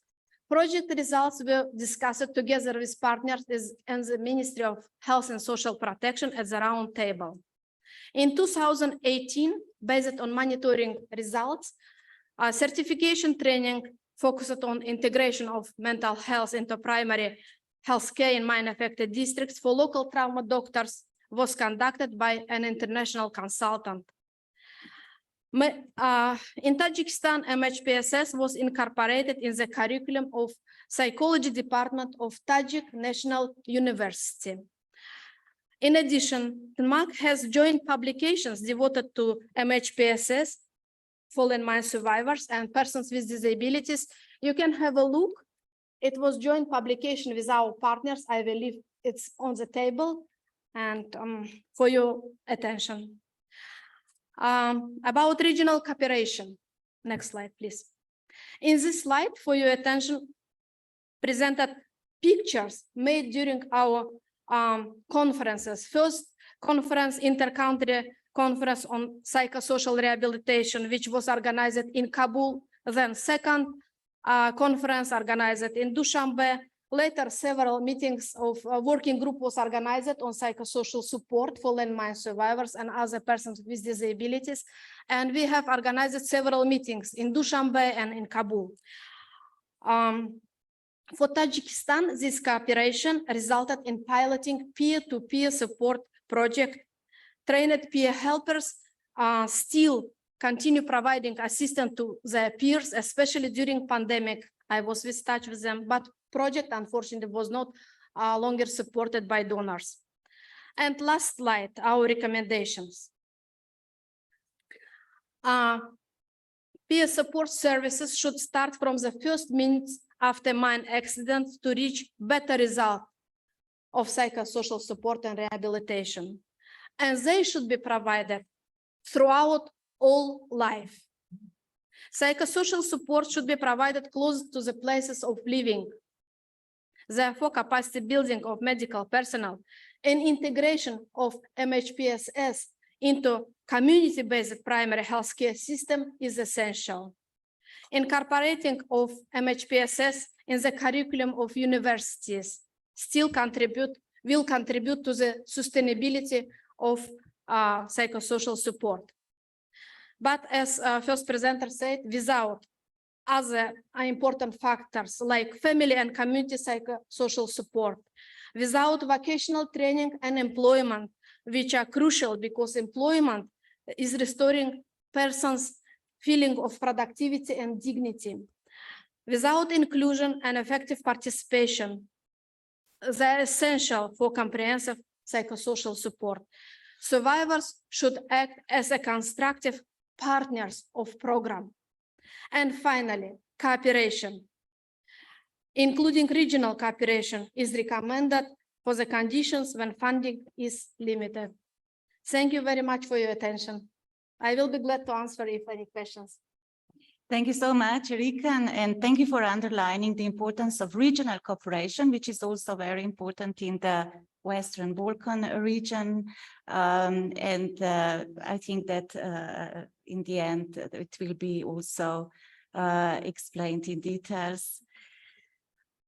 Our next speaker is Mr. Giuseppe Schiavello, is the director of Italian campaign to ban landmines. He's a sociologist and one of the 3 members of the scientific committee of the Observatory of Civilian War Victims of the National Association of Civilian War Victims. Giuseppe, per favore.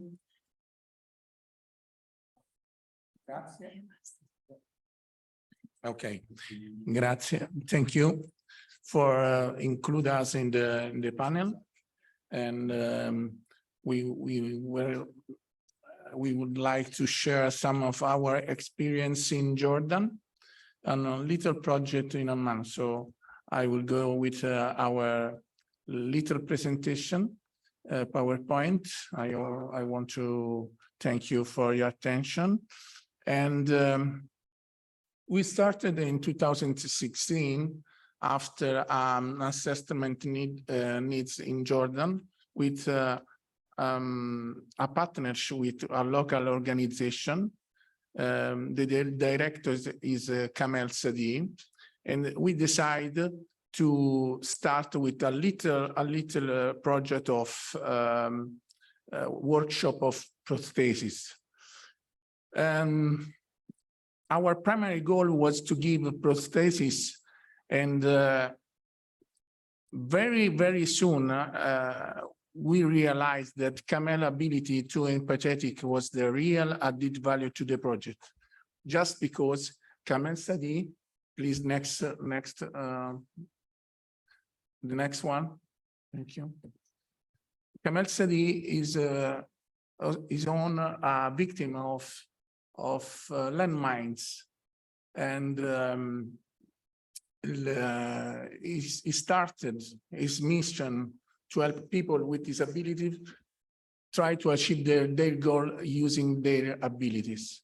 We met Kamel in 2003 in Rome in a meeting for landmine monitor research, and after a lot of years we were able to start with this little project. The real ability to be empathetic of Kamel is the real added value to the project. Just to say, we met the need of a basic psychological support in the field. So we started to learn from this project, and we see that in some cases Kamel trained patients to be agents of socialization. After to be have a prosthesis in the center, he asked to them to go with him in the other families, in the other houses, to show to the people that with a new prosthesis they could live again a normal life. So we convinced us to try to improve this kind of approach. So please, next. I go to the point 3. We try to develop the multidisciplinary approach and to give more funds to also to improve the peer-to-peer approach. Please, next one. Okay. The importance, the step very important was in 2016, 17. We launched a training on community-based rehabilitation with great experts, medical experts in Italy, medical experts, just to involve all the family to learn how to take care of the family with disabilities. After that, we launched in the center with the same workshop, started to launch of art therapy for minors, for minors who have experienced traumatic events, Most of them was Syrians and mixed group of disabled and not disabled people. And also during the pandemic, other two programs have been implemented in intensive online training of local staff for community-based inclusive development, projects in 2 refugee camps in Amman, and we learn a lot of things again. So the next one, please. As you can see, the project was supported from Ministry of Foreign Affairs, from UNMAS, and to the other technical partner, they donated prostheses and other devices. Please, the next one. Okay. More than 200 people taken care of. That means that they have prostheses of high level prostheses, but they asked also to have assistance, continuity assistance on these prostheses, because they always complain that sometimes NGOs or association give them to the prosthesis, but after when they are going to broke, they don't have any assistance at all. So this is another point for us very, very important. The next one. Okay. The project highlighted the importance of peer-to-peer holistic and integrated approach. All my colleagues said before of me. So I confirm that we learned a lot of things of the peer-to-peer approach in this case, and we planned to develop this point in the next year. Try to involve professional, not going to the other step behind on the basic psychological support. And the next one, please. So we participated to the fostering partnership in 2019. And after Prince Mired Rad Zaid of Jordan, Her Excellency visited the center for the great impact that is in the community in Jordan, in Amman. So I just simple share with you this little lesson learned for us. We started only thinking about prosthesis, not more. And after we know camel is a force of the nature, you know, is going around, is trying to keep the people in a good mood, also if they are disabled or they are survivors. But in the beginning, we are not able to understand the real importance of the psychological support. So today we very happy to learn more. Thank you.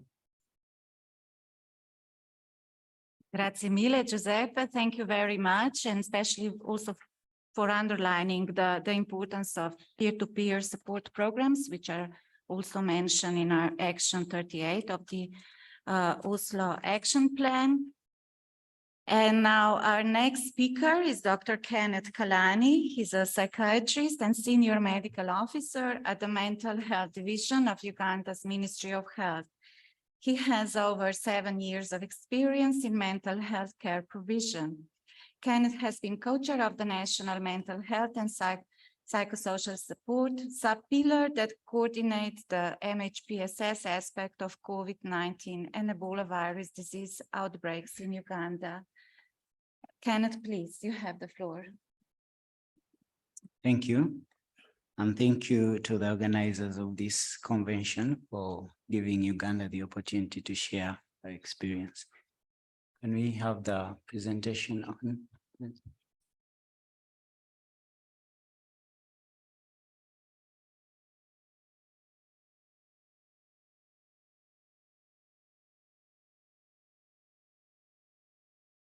Still holding. Okay, next slide, please.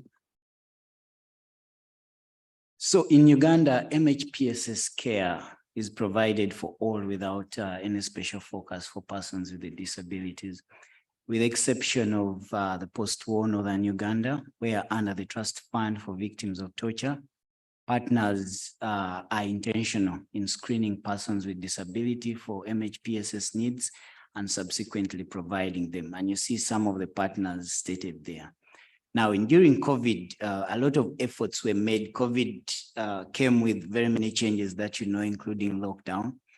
And so the need to strengthen community mental health services was clear. And so for that reason, we made quite a lot of efforts to train lay healthcare workers, as we call them the VHTs, or village health teams at the villages, and primary healthcare workers as well, to give them some MHPSS, basic MHPSS skills to support persons in distress, including skills to provide psychological first aid, and also identify, you know, persons with common mental health issues and support them or refer them at that regard.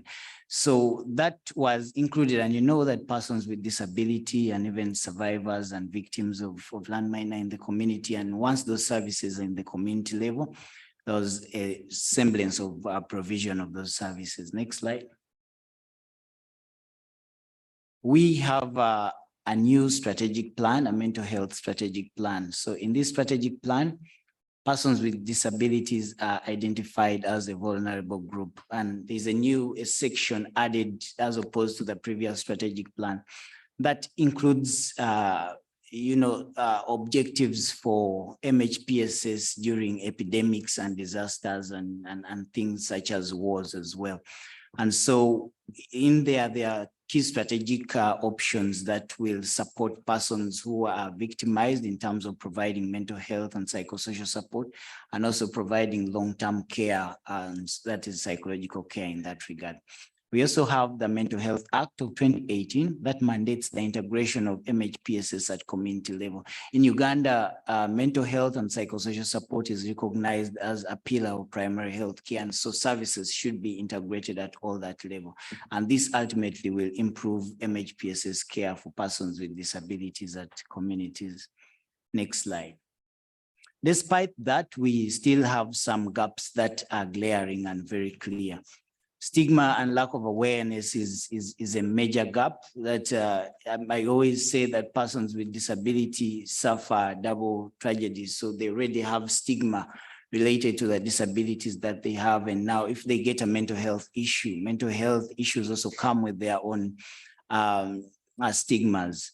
And ultimately, you know, we have a lot of alternative explanations for feelings of mental health symptoms that will basically affect where they go. Some of them end up going to alternative and complementary mental health service providers, which delays care that's given to them.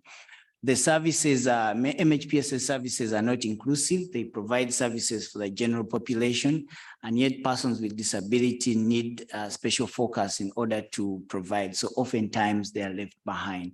MHPSS is a specialized discipline that needs skills to deliver it, and we lack that capacity at all levels of care, from community to the top, where the need may be, as referring to the pyramid that was flashed earlier on. We also have serious research gaps.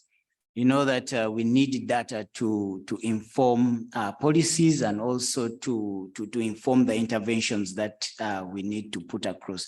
But we lack that information, and without data, we cannot have evidence-based policy that will improve services in relations to MHPSS. And finally, we have inadequate community MHPSS services. I think this has come out from the previous speakers as well, that has been mentioned. Next slide. So what do we recommend? We need to raise awareness and reduce stigma and build the resilience. So as these are survivors or victims or persons living with their disabilities, we may not take away the stresses that they face in the community because of the disability, but we need to raise awareness and build their resilience, that regardless of the situation, they can survive and later on thrive. And so that is a skill that needs to be delivered at community level to the persons there, and also reduce the stigma at community level. We need to strengthen intersectoral collaborations, and they have put several ministries, Ministry of Gender, Ministry of Education, Ministry of Health, and OPM. As you've noted, that mental health and psychosocial support is a cross-cutting issue, and all these sectors are ultimately affected. But as the situation is, we always have vertical approaches as opposed to horizontal approach. So we need to come together as sectors, and we ensure that mental health is integrated in all these sectors if we are to provide inclusive services to persons living with disability. We also need to develop localized evidence-based disability-specific MHPSS interventions. Someone has talked about peer-to-peer, which is also a very good preventive intervention that can be done at the community level. Group support psychotherapy is also a very good support intervention. The thinking behind is that once a group of people who share similar stresses come together and share their experiences, they cope better with the stresses and challenges that they face in life. And finally, we need to improve research and also strengthen our community MHPSS interventions. Thank you so much for listening to me. Thank you so much, Kenneth, and thank you for underlining the importance of fighting the stigma as well, especially in some regions like Africa, where this is more important, like we discussed. So thank you very much. So last but not least, my former colleague from the Ministry of Foreign Affairs, Ambassador Tomáš Lovrinčič. He's a director of Slovenia-based organization, ITF, Enhancing Human Security. You have the last word of this panel, so thank you very much. Thank you, Madam Chair, dear Irina. Ladies and gentlemen, I did not prepare any slides, but wanted just to do a horizontal recapitulation of an item which is so central to mine action in general. When we talk about mine action, and when we talk about mine victim assistance, and when we talk about mental health and psychosocial support, I think we talk about a single item which was mentioned by several of the participants, and that is human dignity.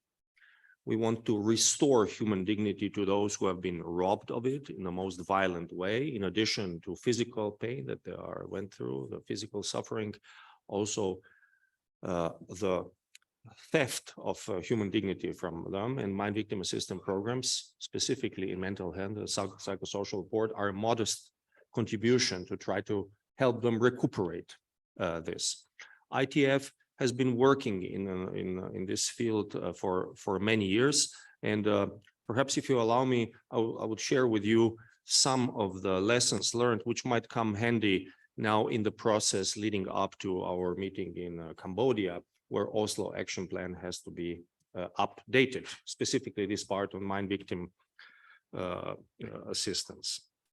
We have been implementing programs for mine victim assistance, many of them, majority of them, in field of mental health and psychosocial support in more than 10 countries, including Armenia, Azerbaijan, Syria, Lebanon, Afghanistan, Bosnia and Herzegovina, Gaza, Moldova, Ukraine, and others.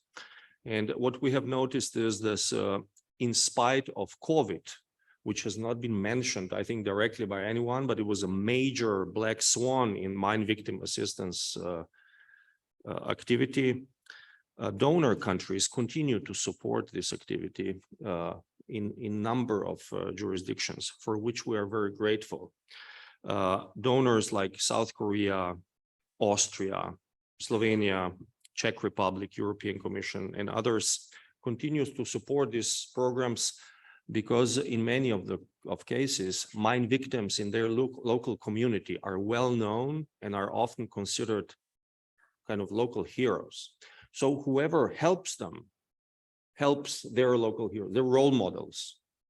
And I think it's a good investment, if you permit me the word, in visibility of donor countries, because this funding actually goes to something which is perceived by everyone in local community as very good, has a tremendous echo. And I would like to thank the donors. What we have seen is the importance of combining, of having a holistic approach to mine victim assistance, including mental health and psychosocial support. And I would like to perhaps underline 3 areas which we think deserve additional examination. First, training of mental health, psychosocial support practitioners. During COVID, I don't know if any of you still remembers, we had to do our job through Zoom and WebEx. And so that was a good tool, not only to have workshops for local capability development in the field of mental health, but also to scale up our effort to reach many more people than otherwise in normal times. This continues to be a very big requirement in number of countries. And I think we should continue and upgrade activities in order to train as many local practitioners as possible.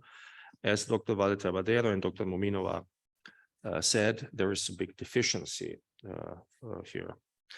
Second, as far as human dignity is concerned, we implement a number of projects in the field of agriculture. It turns out it's not so much about agricultural products, but actually the process that keeps victims engaged in a meaningful activity in connection with other victims or other members of local community, and then often doing something useful, something good for them. Cases in point, for example, thanks to support of Austria, we have been helping with extensive agriculture in Azerbaijan, providing funding for small livestock programs to help people reuse their land as they were using it before it has been mined. We have been helping agriculturals in Syria to go back to the cleared land, to work on their land. You can imagine how important this is mentally also, to regain the dignity of owning and working on your land, the entire family, as opposed to doing something else, which would be dangerous or futile or would have elements of aggressiveness. And of course, our favorite program, beekeeping, honey beekeeping. Slovenia has this as a very important area. We have implemented these projects in Lebanon, in Bosnia and Herzegovina. Not only did mine victims learn how to do honey, they actually managed to sell it to Ministry of Foreign Affairs of Slovenia to use it as a protocol or a gift. So all of your delegations received honey from mine victims, a result of a great effort on their part. To learn a complicated process and to produce excellent sweet honey. But it's not about honey and it's not about agriculture. It's about dignity of doing something useful. And so I think we have to look further into programs, what I would call soft agriculture. We cannot expect from victims to climb on a tractor or go with an axe in a forest because they would ruin their prosthesis and it's just not doable. But soft activities, which also happen to produce source of income. Finally, sports. We have had the honor to work with children in Gaza and with adults in Bosnia and Herzegovina, elsewhere, to support sport activities of mine victims. It is a very important activity for human dignity of individuals, of groups, and I don't think we can be satisfied with this. We were very encouraged by Paralympics Tokyo 2021, and we're expecting Paralympics Paris 24, to provide us stories like the one from Bosnia and Herzegovina, where the sitting volleyball team of mine victims won a bronze medal. We can only dream of qualifying for Paralympic Games. They not only qualified, but won a bronze medal.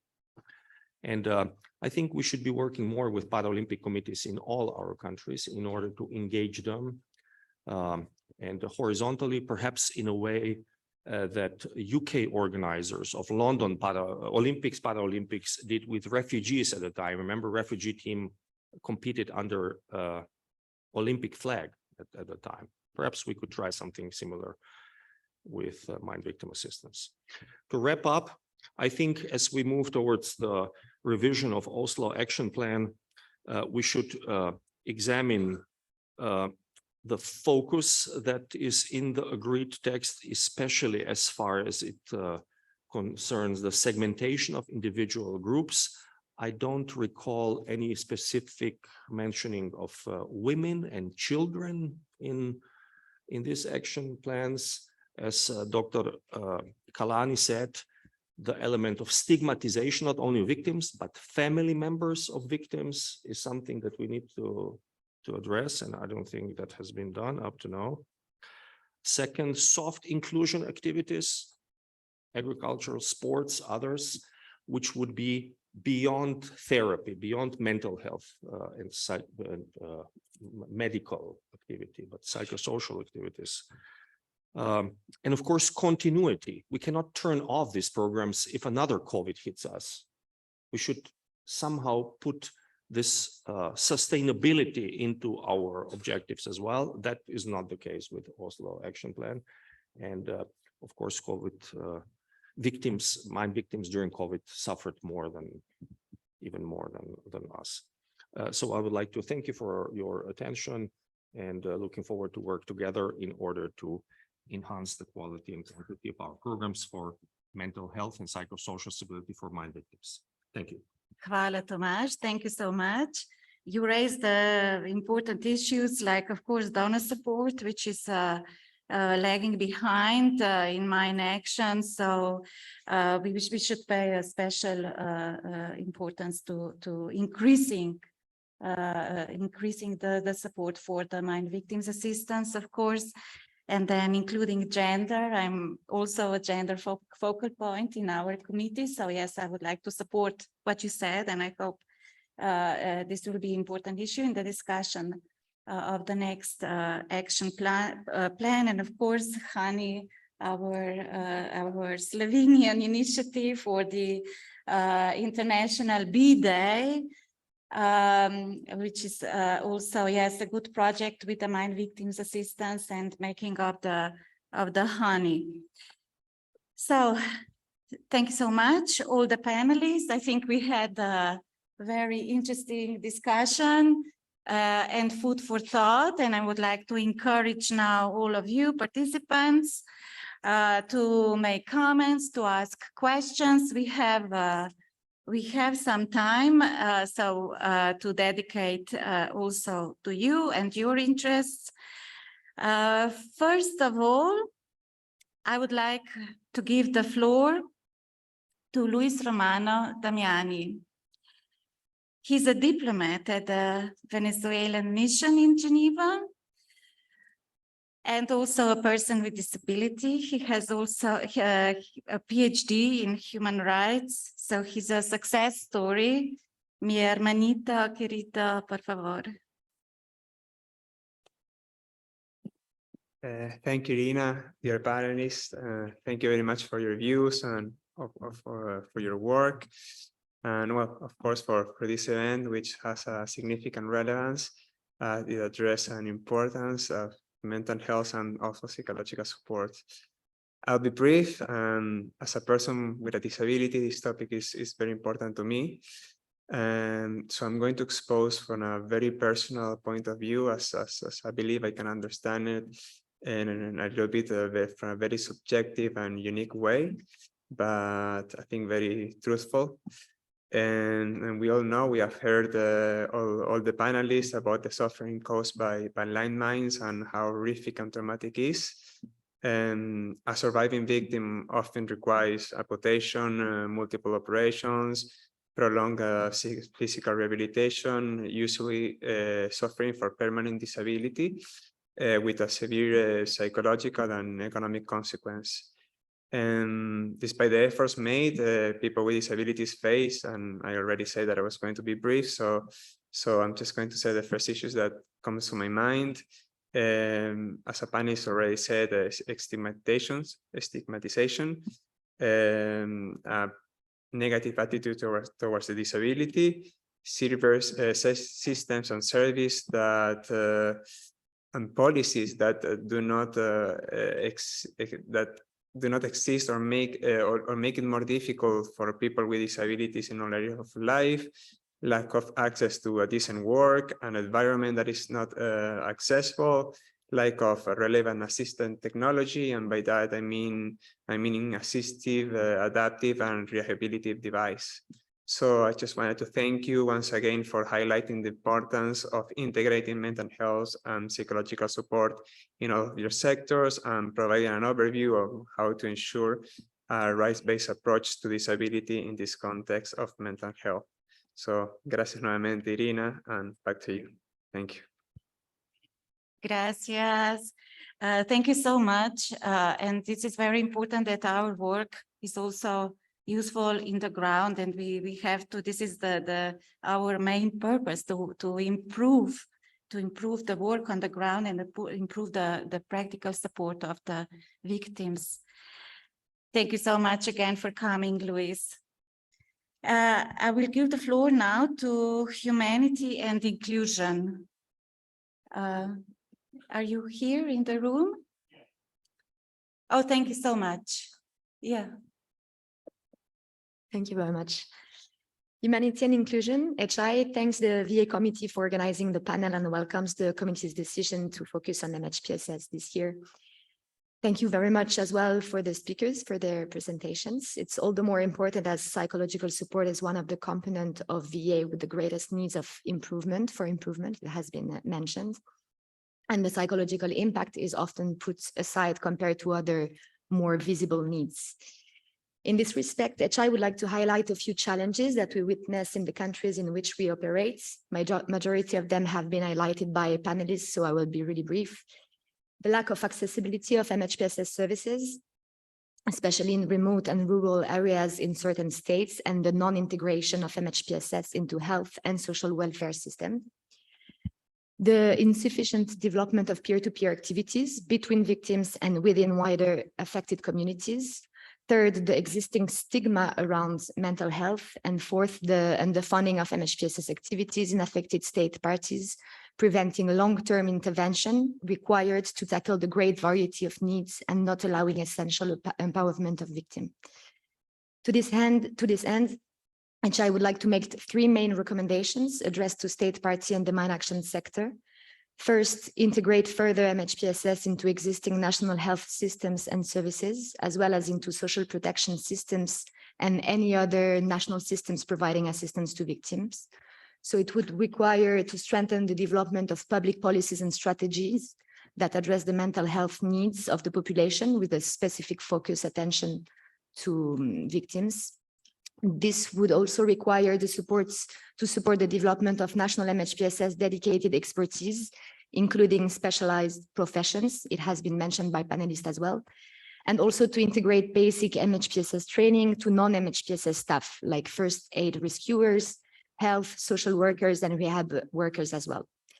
Second recommendation, ensure appropriate funding for MHPSS activities, either through earmarked funding as part of the global mine action budgets, or through other funding envelopes such as development or humanitarian, in order to allow long-term and sustainable intervention. Appropriate funding would enable a longer-term intervention, which is essential to allow first a people-centered support, restoring empowerment of victims, and also quality intervention for all, including for persons with severe mental health needs. And last point, put in practice participation of people with a lived experience in all decision-making and VA-related actions. So this can be implemented through involving mine and explosive remnant of war victims in all processes in link with developing and or strengthening existing programs. And this can be implemented as well through supporting survivors' organization and OPDs in their activities, especially in conducting peer-to-peer activities as well as referrals. And finally, ahead of the VA Global Conference and the review conference of next year, we encourage states with the responsibilities of victims to report the challenges you may face, including with regards to the accessibility and availability of MHPSS services, to better understand and address the needs related to these victim assistance pillars. Thank you very much. Thank you so much. I will give the floor now to Cambodia and after that South Sudan, and then I will let our panelists answer or comment what we have heard. So Cambodia. Thank you very much, Madam Chair. Yeah. Excellency, ladies and gentlemen, on behalf of the Royal Government of Cambodia, I would like to express my sincere thanks for inviting to share the progress made by Cambodian. Next, I would like to give key updates and challenge on Cambodian implementation of the Oslo Action Plan in terms of victim assistance, which follow Action 38. Cambodia is one of the countries that has faced significant challenge in meeting the mental health and psychological need of mines victims. The need of mental health and social support service for mine victims in Cambodia is significant, and there has been some progress in addressing that. The government, international organizations, and local NGO have developed various programs and initiatives to improve access to mental health and social support service for mine victims. Include effort to raise awareness about the importance of MHPSS service, the training of healthcare professionals in mental health, and the establishment of community-based MHPSS service. In this regard, under the cooperation between CMAA and ACMAX, provides several trainings on psychological support to nurse, a medical student, 25 volunteer survivor network, Cambodian mine victim information staff, and physical rehabilitation center. Moreover, this month from 26 to 30 June 2023, CMAA and ACMA will organize trainings on psychological support for 50 medical doctors from affected contamination province as instructed by Singhal Hospital in Singapore. Furthermore, 25 volunteer survivor networks and 15 CMV staff, including CMA staff, have received trainings on peer-to-peer counseling by psychologists from Australia. With this knowledge, they can deliver to landmine ER victims and other persons with disability when they work in the field. Regarding to Oslo Action Plan 38, Cambodia has commitment to extend rehabilitation service to rural and remote areas through the provisions of outreach and mobile rehabilitation service, where necessary, while paying particular attention to the most vulnerable. This includes the provision of assistive device, physiotherapy, occupational therapy, repairs, and peer-to-peer support programs. Moreover, Clearing for Result Project Fresh 4, which funded by CMA, UNDP, Australian, New Zealand, and the Republic of Korea, will extend their support to the outreach program to 5 physical rehabilitation centers in Cambodia. However, challenge remains, including the limited availability of the quality mental health professional, insufficient financial resource, and the need for additional resources to reach mine victims in more remote or rural areas. In additionally, social stigma and a lack of awareness about the long-term medical care need of mine victim health hinder effort to provide adequate MHPSS service. Despite those challenges, there are ongoing efforts to address them. Additionally, Cambodia is a signatory to the Mine Treaty and the Oslo Action, which provide the framework for ongoing effort to provide victims to people impacted by landmine and explosive remnant of. I would like to thank.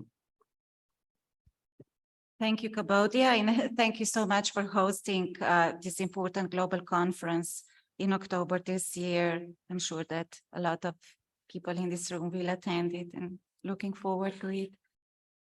Thank you so much. And then the next is South Sudan.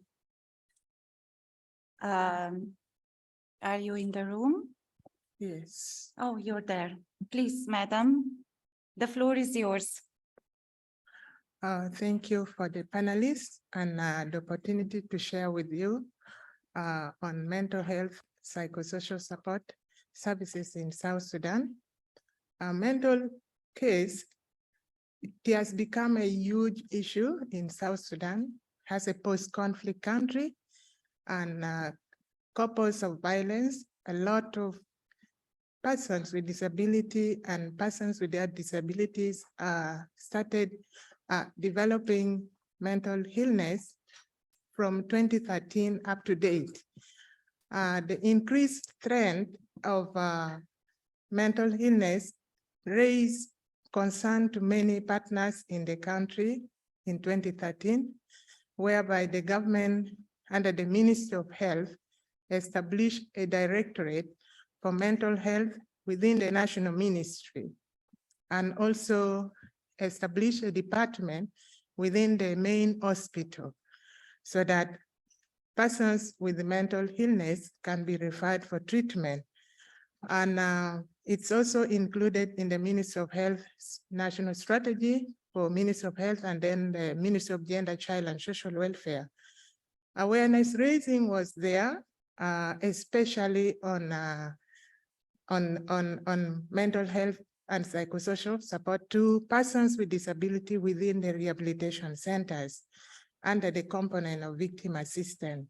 So from 2013 to date, the concern has reached the level of the national hospital, where services are now being provided for all, not only persons with disability. Coordination is there in place, whereby UN agencies, international NGOs, Ministry of Health and Social Welfare, stakeholders in that forum. This is showing a multi-sector approach that the government has taken in place to address the issue of mental health and psychosocial support. With the donor support, medication are provided in place where patients have shown quick recovery in many cases. However, there are challenges such as the ministry has established the department and then a directorate under the Ministry of Health, but is limitation of funding. We have limitation of funding under that department, and very limited medication is in place for treatment despite the overwhelming need that is in the place. And we have the main hospital, that is Juba Teaching Hospital, and then the military hospital, the only public medical centers for treating persons with such cases. And then one organization for children with a disability who are also providing services to persons with mental illness. Many patients also are suffering from stigma because of different misconception about mental cases according to the cultures of South Sudan. So at the moment, there are many who are hiding their, can call their patient from being taken to hospital because of the cultural context, because of fear, shame of the community, just to avoid the reputation that maybe this kind of community families, they have these issues like this, but awareness is ongoing, and people are trying to show up to bring their cases outside. And there are many challenges of capacity building within the hospital. The need is there. The doctors have few, and the nurses also need training. This is what is currently in South Sudan, and we request more support. We can appreciate ICRC and HI, who have been long partners in mental health. Thank you. Thank you so much for underlining this challenge with stigma. I will give the floor now to Holy See, and after that, Henriette, Netherlands, you will have the floor. Holy See, please. Thank you, Madam Chairperson, and thank you to all the panelists for their very enlightening speeches, especially for underlining the importance of adopting and implementing a human-centered approach and with a special attention to promoting the dignity of victims. As this is the first time this delegation has taken the floor during these intersessional meetings, please allow me to place on record as well the appreciation of the Holy See for the intense preparatory work that the presidency has carried out in order to ensure an outcome-oriented meeting of states parties next November. At a time when peace seems ever further to give way to war, conflicts are growing, and stability increasingly put at risk, anti-personnel landmines continue to embody a dubious and artificial approach to security.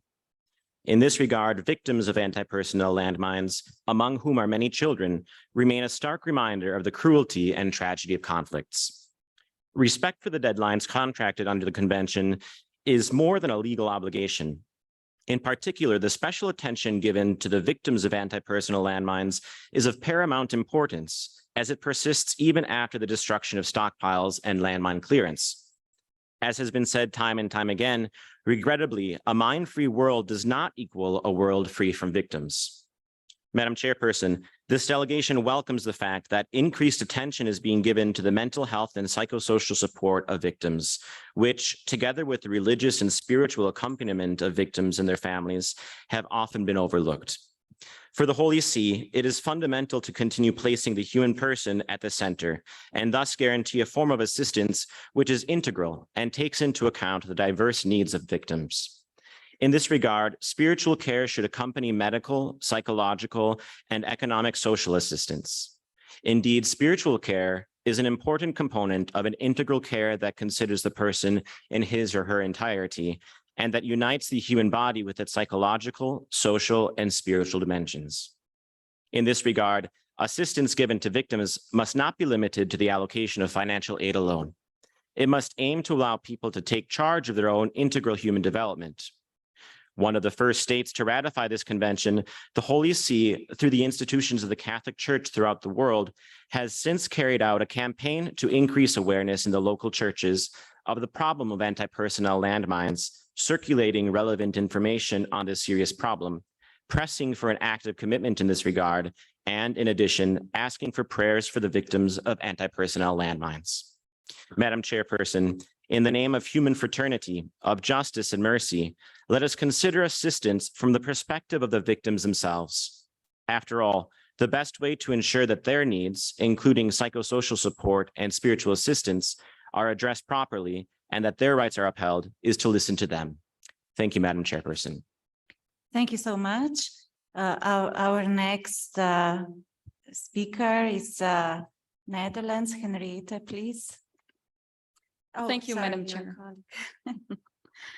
colleague. The Kingdom of the Netherlands is a longtime supporter of the IFRC Interagency Standing Committee, MHPSS, and wishes to thank you for your contribution in the panel, and wishes to thank all panelists for sharing their challenges regarding MHPSS you encounter.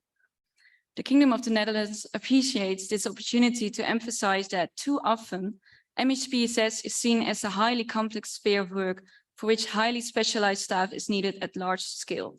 The perception of its complexity may not defer us, and it does not need to defer us.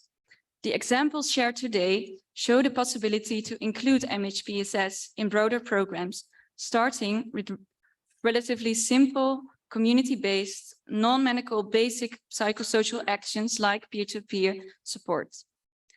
At the same time, the various examples also show that in order to enable actual implementing organizations and actors to include MHPSS in their work, explicit recognition is needed at the policy level, among those who decide on strategies and budgets at national and international level. Mental health suffers from stigma and for many is hard to raise. Explicit global policy efforts and high-level advocacy are crucial to enable the structural integration of MHPSS in crisis response on the ground. That is why the Kingdom of the Netherlands has prioritized advocacy for and facilitation of integration of MHPSS in emergency response, in conflict prevention, in building and sustaining peace, as well as in mine action. And beyond those spheres of work, in development strategies for health, for education, for social protection, and this could be continued, especially on a regional level. The Kingdom of the Netherlands see MHPSS as a shared responsibility across the so-called humanitarian, peace and development nexus. And we see the importance of learning lessons across different sectors. We encourage partners on MHPSS to make use of the experience with the integration of MHPSS within the humanitarian sector and guidance materials developed by the IASC MHPSS reference group. The Kingdom of the Netherlands will continue its advocacy for structurally including MHPSS in relevant strategies, interventions, and budgets, including in mine action and victim assistance strategies. This should not be a separately funded field of work, but an integral part of any rehabilitation mandate, approach, and funding with specific reference to gender and inclusive approaches. We invite national authorities and all stakeholders involved to join these efforts. As said earlier by several speakers in this panel, we can only do this together. Thank you, Madam Chair. Thank you so much, Netherlands, and thank you for your support for the MHPSS, including organization of a big conference in 2019, just before the pandemic, and your continued support in cross-sectoral issues.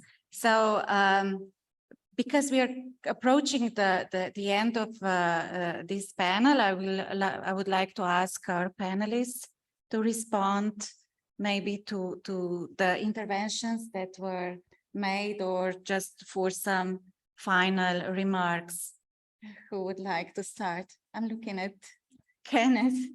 I could start. I think most of all has been spoken as comments, and generally agreeing to the discussions that have come up from the panel. So I will just maybe give an overall comment as well, and note that persons with disabilities and you know, in the broader sense, and maybe specifically victims of AP landmines suffer enormous stresses, you know, and you know that stress, if not addressed properly, can lead to many consequences, but including psychological consequences. Like, people sometimes fail to cope well, and they can end up with violence, as someone mentioned, suicide, self-harm, alcohol and substance use problems, and so on. But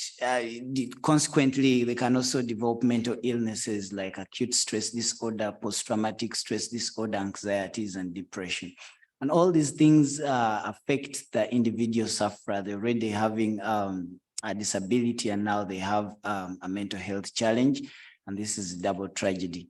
So as we plan and we increase the survival rate of victims, we have to think of improving their quality of life as well. And we need to be very intentional in providing MHPSS services in the short term, long term, and medium term, so that they can reintegrate into society and community very well and live a good or near normal quality of life, so that they can work productively and fruitfully and live life to their full potential. Thank you so much for inviting me. Thank you so much, Kenneth, for being so short. Maybe. Yeah. Well, first of all, thank you so much to my dear co-panelists. It's been really interesting to listen to you. And thank you so much to the participation from the floor. It's really great to hear from countries that we are very actively working in the reference group. Maybe I can summarize what I hear and what comes from the floor in a couple of points that are very important. Stigma has been mentioned, and yes, it is a chronic issue that we suffer at community level and in our own houses, unfortunately. with COVID, we all started to be, maybe this is affecting me. Maybe this is what you meant when you said the mental health is important in an emergency. But it's only since COVID. Before COVID, it's been very ignoring the humanitarian structure, and very little importance has been done to, or has been given to MHPSS. Now, after COVID, we have the visibility, but the funding is still to follow, the strategies are still to follow, and the continued support still to follow. So I would make a call to look at even our own stigma when it comes to considering mental health and psychosocial support strongly integrated in humanitarian action. More and more mental health and psychosocial support is also managing to see its roots into peace building and, of course, in development as well. The colleagues from Netherlands were mentioning the triple nexus. I think in mental health more than in other sector, and I refer to the comments on service availability that have been made by speakers. We can't move between peace building, emergency, and development because we lack the basic structures and services to even refer to when an emergency happens. So where we had very little, then an emergency happens and we have very little to continue to work with. So looking at strategies like Building Back Better and others that look into building more from the emergency context, I think is really, really important. Just very briefly on the terms, in terms of specifically the humanitarian action, we have our dear colleagues from Uganda. We have pretty much in all the countries that have an active emergency response, we have an MHPSS technical working group and a structure that is coordinating mental health and psychosocial support among agencies. So organizations working at country level, I really encourage that get connected with this coordination structure so we can all provide a more coordinated role. And one of our main focus, my last word, is that those coordination structures are very strongly linked to government and to national leadership. So that is a way that we see to give sustainability and feature to the actions. There's much more that we could ask for, but I'm going to leave it there now. Thank you, Carmen. Giuseppe, do you have some concluding short remarks, because we are really very close to the end? No, just to thank you for the interesting panelists, and try to sensibilize to involve our government, Italian government. We participate on committee in the Ministry of Foreign Affairs. We are going to speak about this panel and the issue we afford today, just to point a focus on this problem. Maybe it's not so recognized sometimes. We talk about a lot of demining or something like that. I think it's important to send a message to our government. Politically as well, yes. So from the bottom to the top. Yes. Thank you so much, Giuseppe. For Rikan, please, just a few words, because we are really... Yes. Today's thematic session had shown us that no doubt in the importance of mental health and psychosocial support. And this topic was overlooked and underfunded. So our task now as state parties to provide support to landmine survivors, and we should ensure proper access of survivors to these services. And I think we should use innovative ways. And for example, during COVID-19, we were providing support using this blended approach to individual support face-to-face together with online support. And also ITF, our colleague mentioned about this all international beat days and cooperation with other partners. For example, DPOs, they're doing psychosocial support for all persons with disabilities, and we can also use this. Or, for example, there is organization doing just psychosocial support. For example, I know that NGOs like Global Initiatives in Psychiatry and others. So we can use all these initiatives and be innovative, use new approaches. And also I agree that multi-sectoral approach is very, very important. Thank you, Rikan, so much. Tomasz Prosim, some final remarks from the ITF Enhancing Human Security, because human-centered approach was mentioned, which is in the heart of actually human security concept.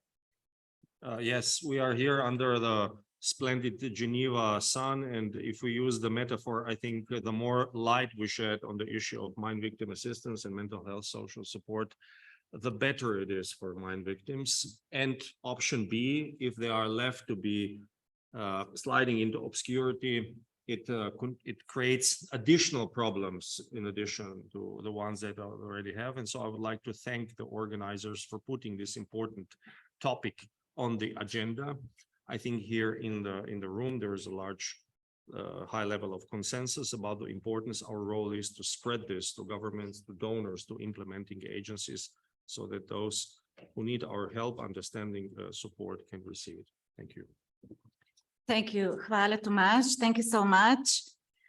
And since we have no time now, unfortunately, so next time I think we should extend the time of this panel, because there are so many important issues to discuss.